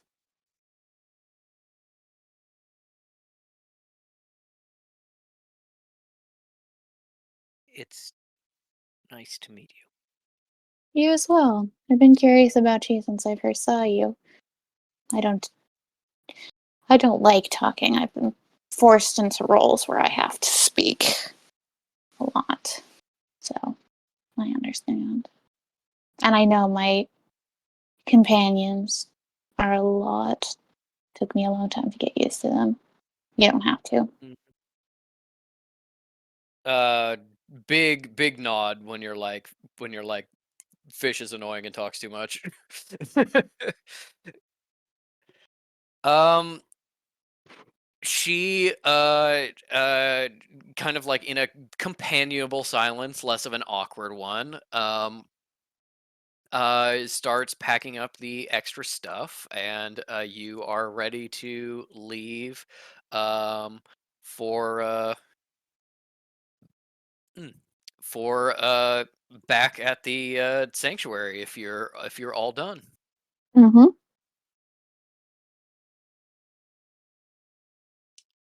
Once you get back to first, you drop off with Beliala Ishita, and you see that because you had uh, such a good interaction with her, I'm going to let you make a insight check as kind of like a snap thing, because it's genuinely like teleport her, all of you there, immediately teleport away, and you've got just a moment as she's heading over to the other necromancers. Well, With a 12, you can see that she's headed straight for Pagan, and seems to be kind of eager to rejoin her. And that's what you get with a 12 before you yeah. head back to the sanctuary. Cal's And immediately like she's gonna tell her everything. Which um, what do we have any way of even communicating with Sarah? Pagan will kill no, her. no. Yeah. You Pagan will establish kill no her. method of communication. I was gonna say like give a sending stone, but the thing is like Cal was like, I gotta go, but I was like, just give one of the sending stones from our pocket to Sarah. Cal's like, Pagan will kill her with no hesitation. So Oh boy. What, seriously? 100% she will kill she was talking about planning killing someone who would be way more difficult to hide up than a native girl from a clan that no one in the magic community is really that tied to. She will do it. No one in the magic community except the sanctuary. We'll bring her here. She can get protected in here. And then she won't be able to. I mean, I'm saying that if she's trying to attend the event tomorrow, uh, the cleric will point her out to the abbot, and uh, Which is why maybe I bring Fine, scrap some the robes and veils. Scrap. Oh, we all do it. Oh no, that'd be really good. Yes, I like that. But Let's yeah, do it. If she dies, I'm not responsible. um, I told you it was a bad idea. I'm not responsible if anything happens to her. I'm making that clear. Polygonous, I don't think saying it makes it true. Oh, I Damn. There's like, actually, it is your fault. look. If this was up to me, would tell Sarah, don't attend an event with a woman who now knows about you and will want to kill you. you But- don't know that. I do. I really do. She's trying to kill the woman that the sanctuary invited. That was the whole conversation I was having was trying to talk The her out one of that it.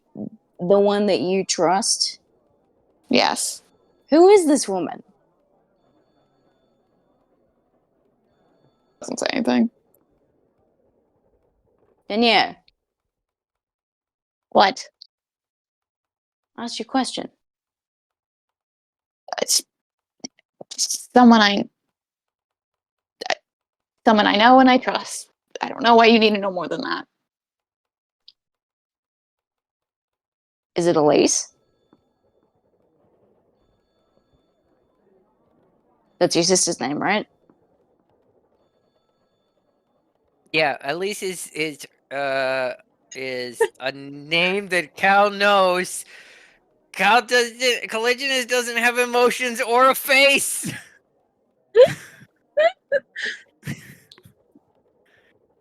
Everyone, my sister is dead, as far as everyone knows, and absolutely would not be in attendance at an event tomorrow. I'm assuming we're somewhere very private. We're having this conversation. This is like this is like in the driveway of the hotel because you've now teleported back, and Kessel has walked away. So yes, this is a Okay. private conversation. Insight But yeah, roll. Mooney, roll I- deception. I think that's Okay. a deception. Yeah.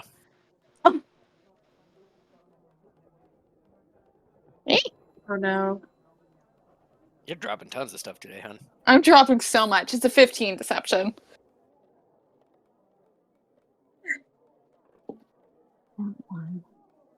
Now, That's not one. That was so good. He That's learned a it all 3. from you, Fish. the student has become the master. No. Wow. I mean, Metal, you're also present for this conversation. Yes. Yeah. I would You can do also. an insight check if you want to. Mm-hmm. I will. Oh, mine's so good. Hold on. Oh wow, it is a 23. That's excellent. I am just going to point out what you would get. Cal is not completely shutting this down. Her saying that was less of like, I don't know what the fuck you're talking about. Being like, if I am Remember. lying, I'm doing it for a very good reason. For sure. Yeah. Fish would not get that on a 1, but you would absolutely get that Yeah. on a 23. I think Fish is absolutely like, oh, I really stepped in it. I took a swing and it was a huge miss, and I probably kind of hurt Cal by asking about it. And Metal is No. like, oh, I think I'm picking up what you're putting down. I think Metal's gonna say, well, whoever it is, I'm excited to meet her. I hope you may introduce us tomorrow. I intend to. Danielle, I'm sorry. This is why I keep saying that it's probably best to. I'm sorry. I'm gonna go find Sarah. You Stay don't safe. have to. You don't have to apologize.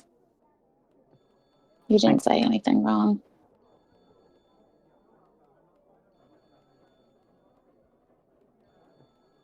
Anyways, you should attend tomorrow so you can keep an eye on Sarah. Oh, I will. I'll do more than that. Please not. No, Not please. there. fuck off. Oh, I don't know. You're Not there. The hotel.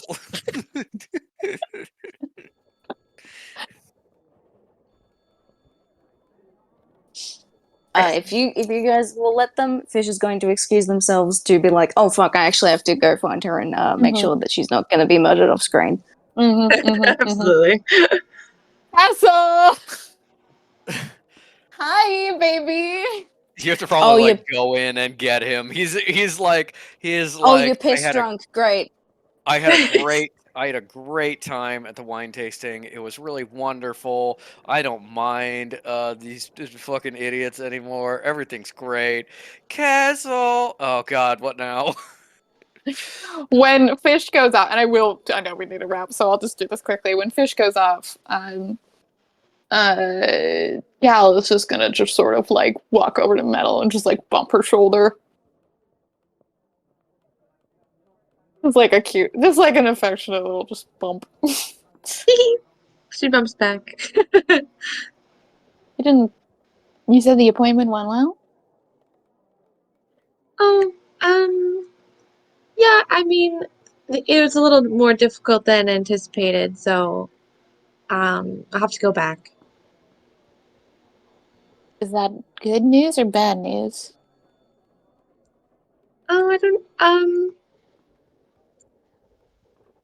I mean, it kind of, it's kind of like definitely some memories were altered.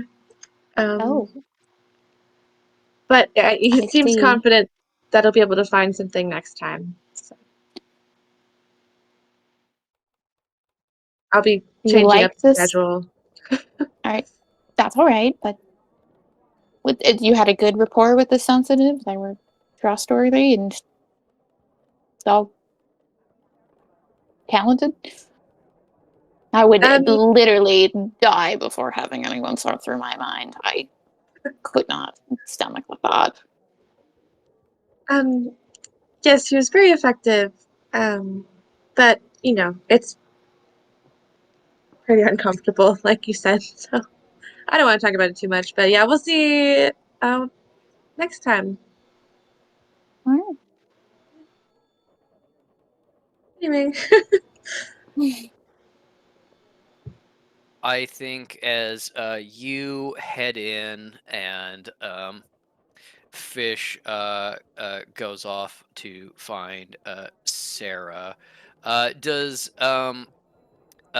Fish how long does Fish commit to kind of like staying and trying to find Sarah and getting in touch? Is it like I'm gonna check into a hotel if I still can't find her kind of thing?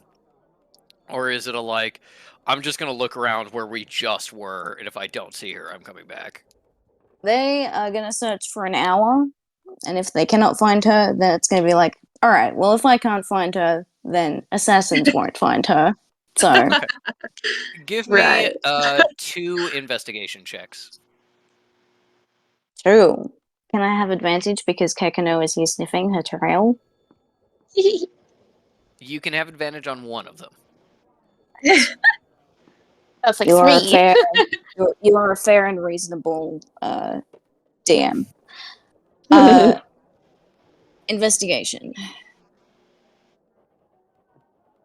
Okay, dirty 20 for the first one,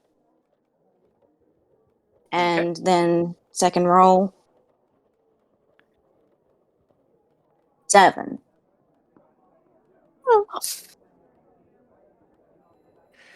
Within the hour, you manage to scope out most of the area around the place. Don't find her.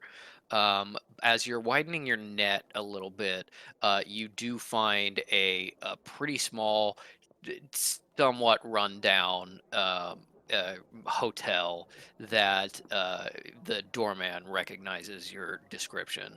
After that, you don't find out what room she's in, but you know where she's staying while she's here.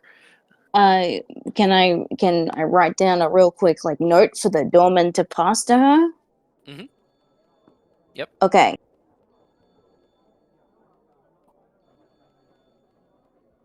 Um.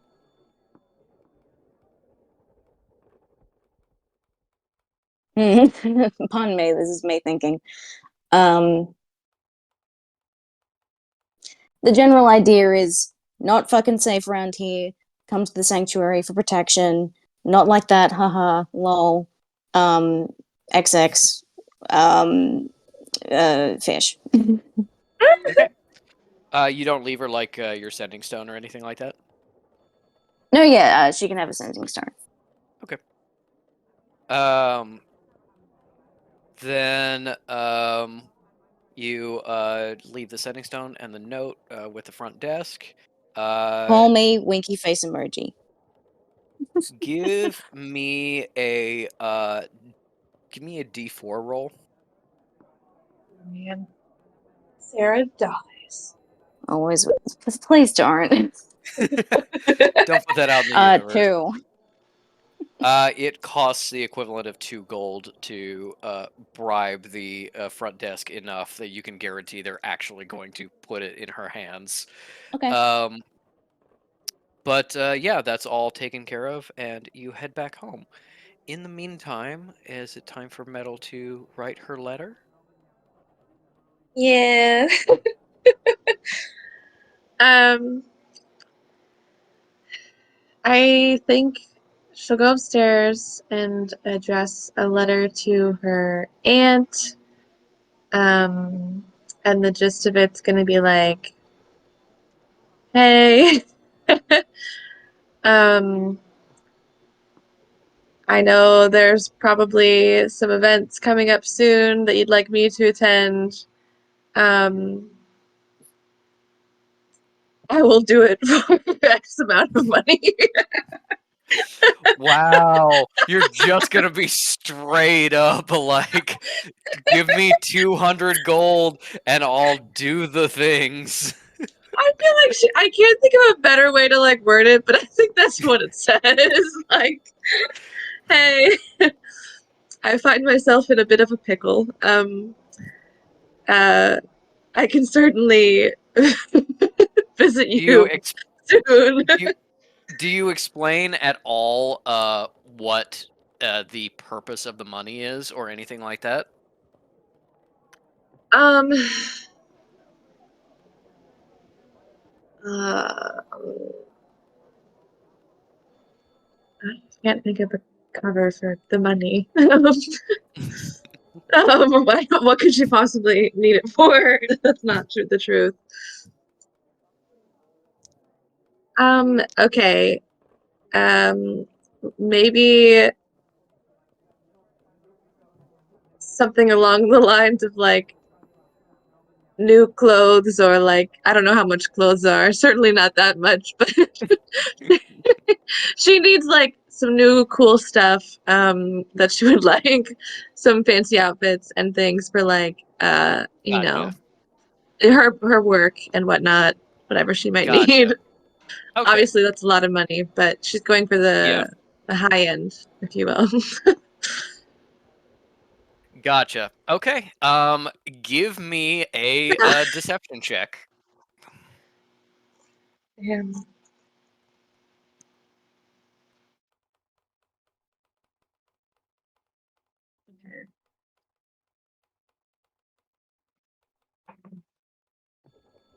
12.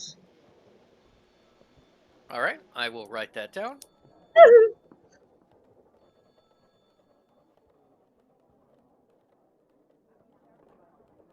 Deception 12. We will see what comes of that. Perfect.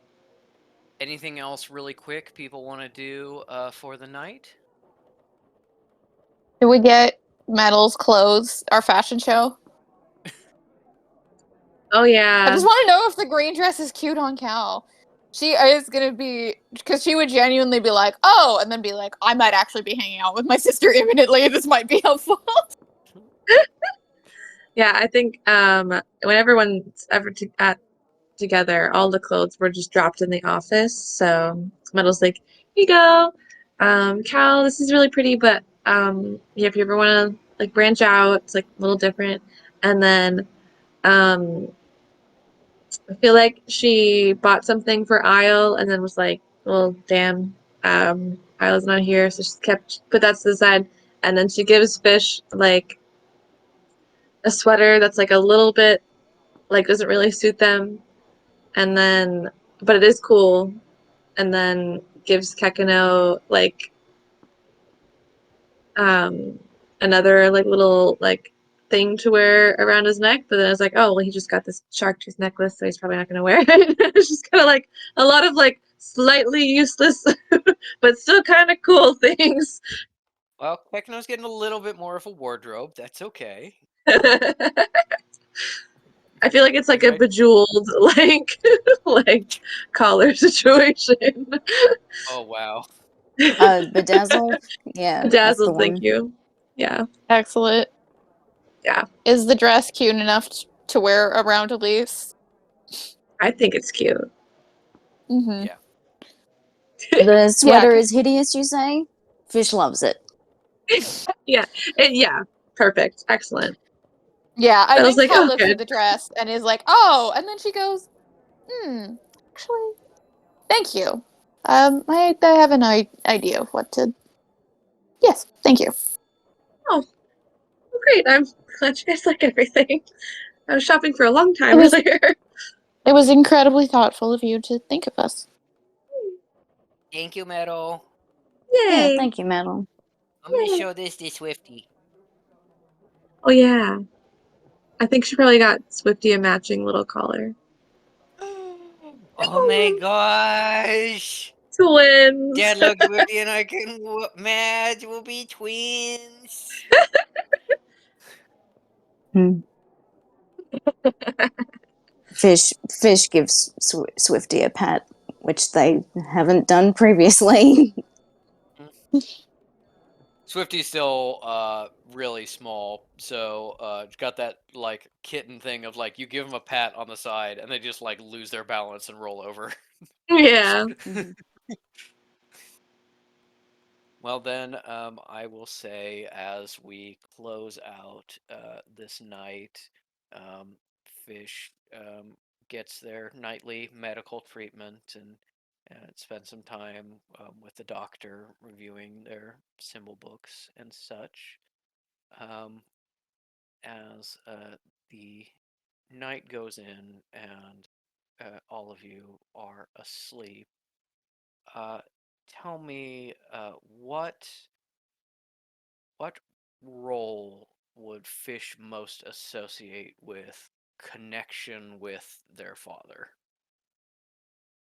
Say persuasion, um, perception, religion, history, maybe Yeah, flat history. charisma roll. History? Okay. Mm-hmm. Then give me a history roll. Okie doke.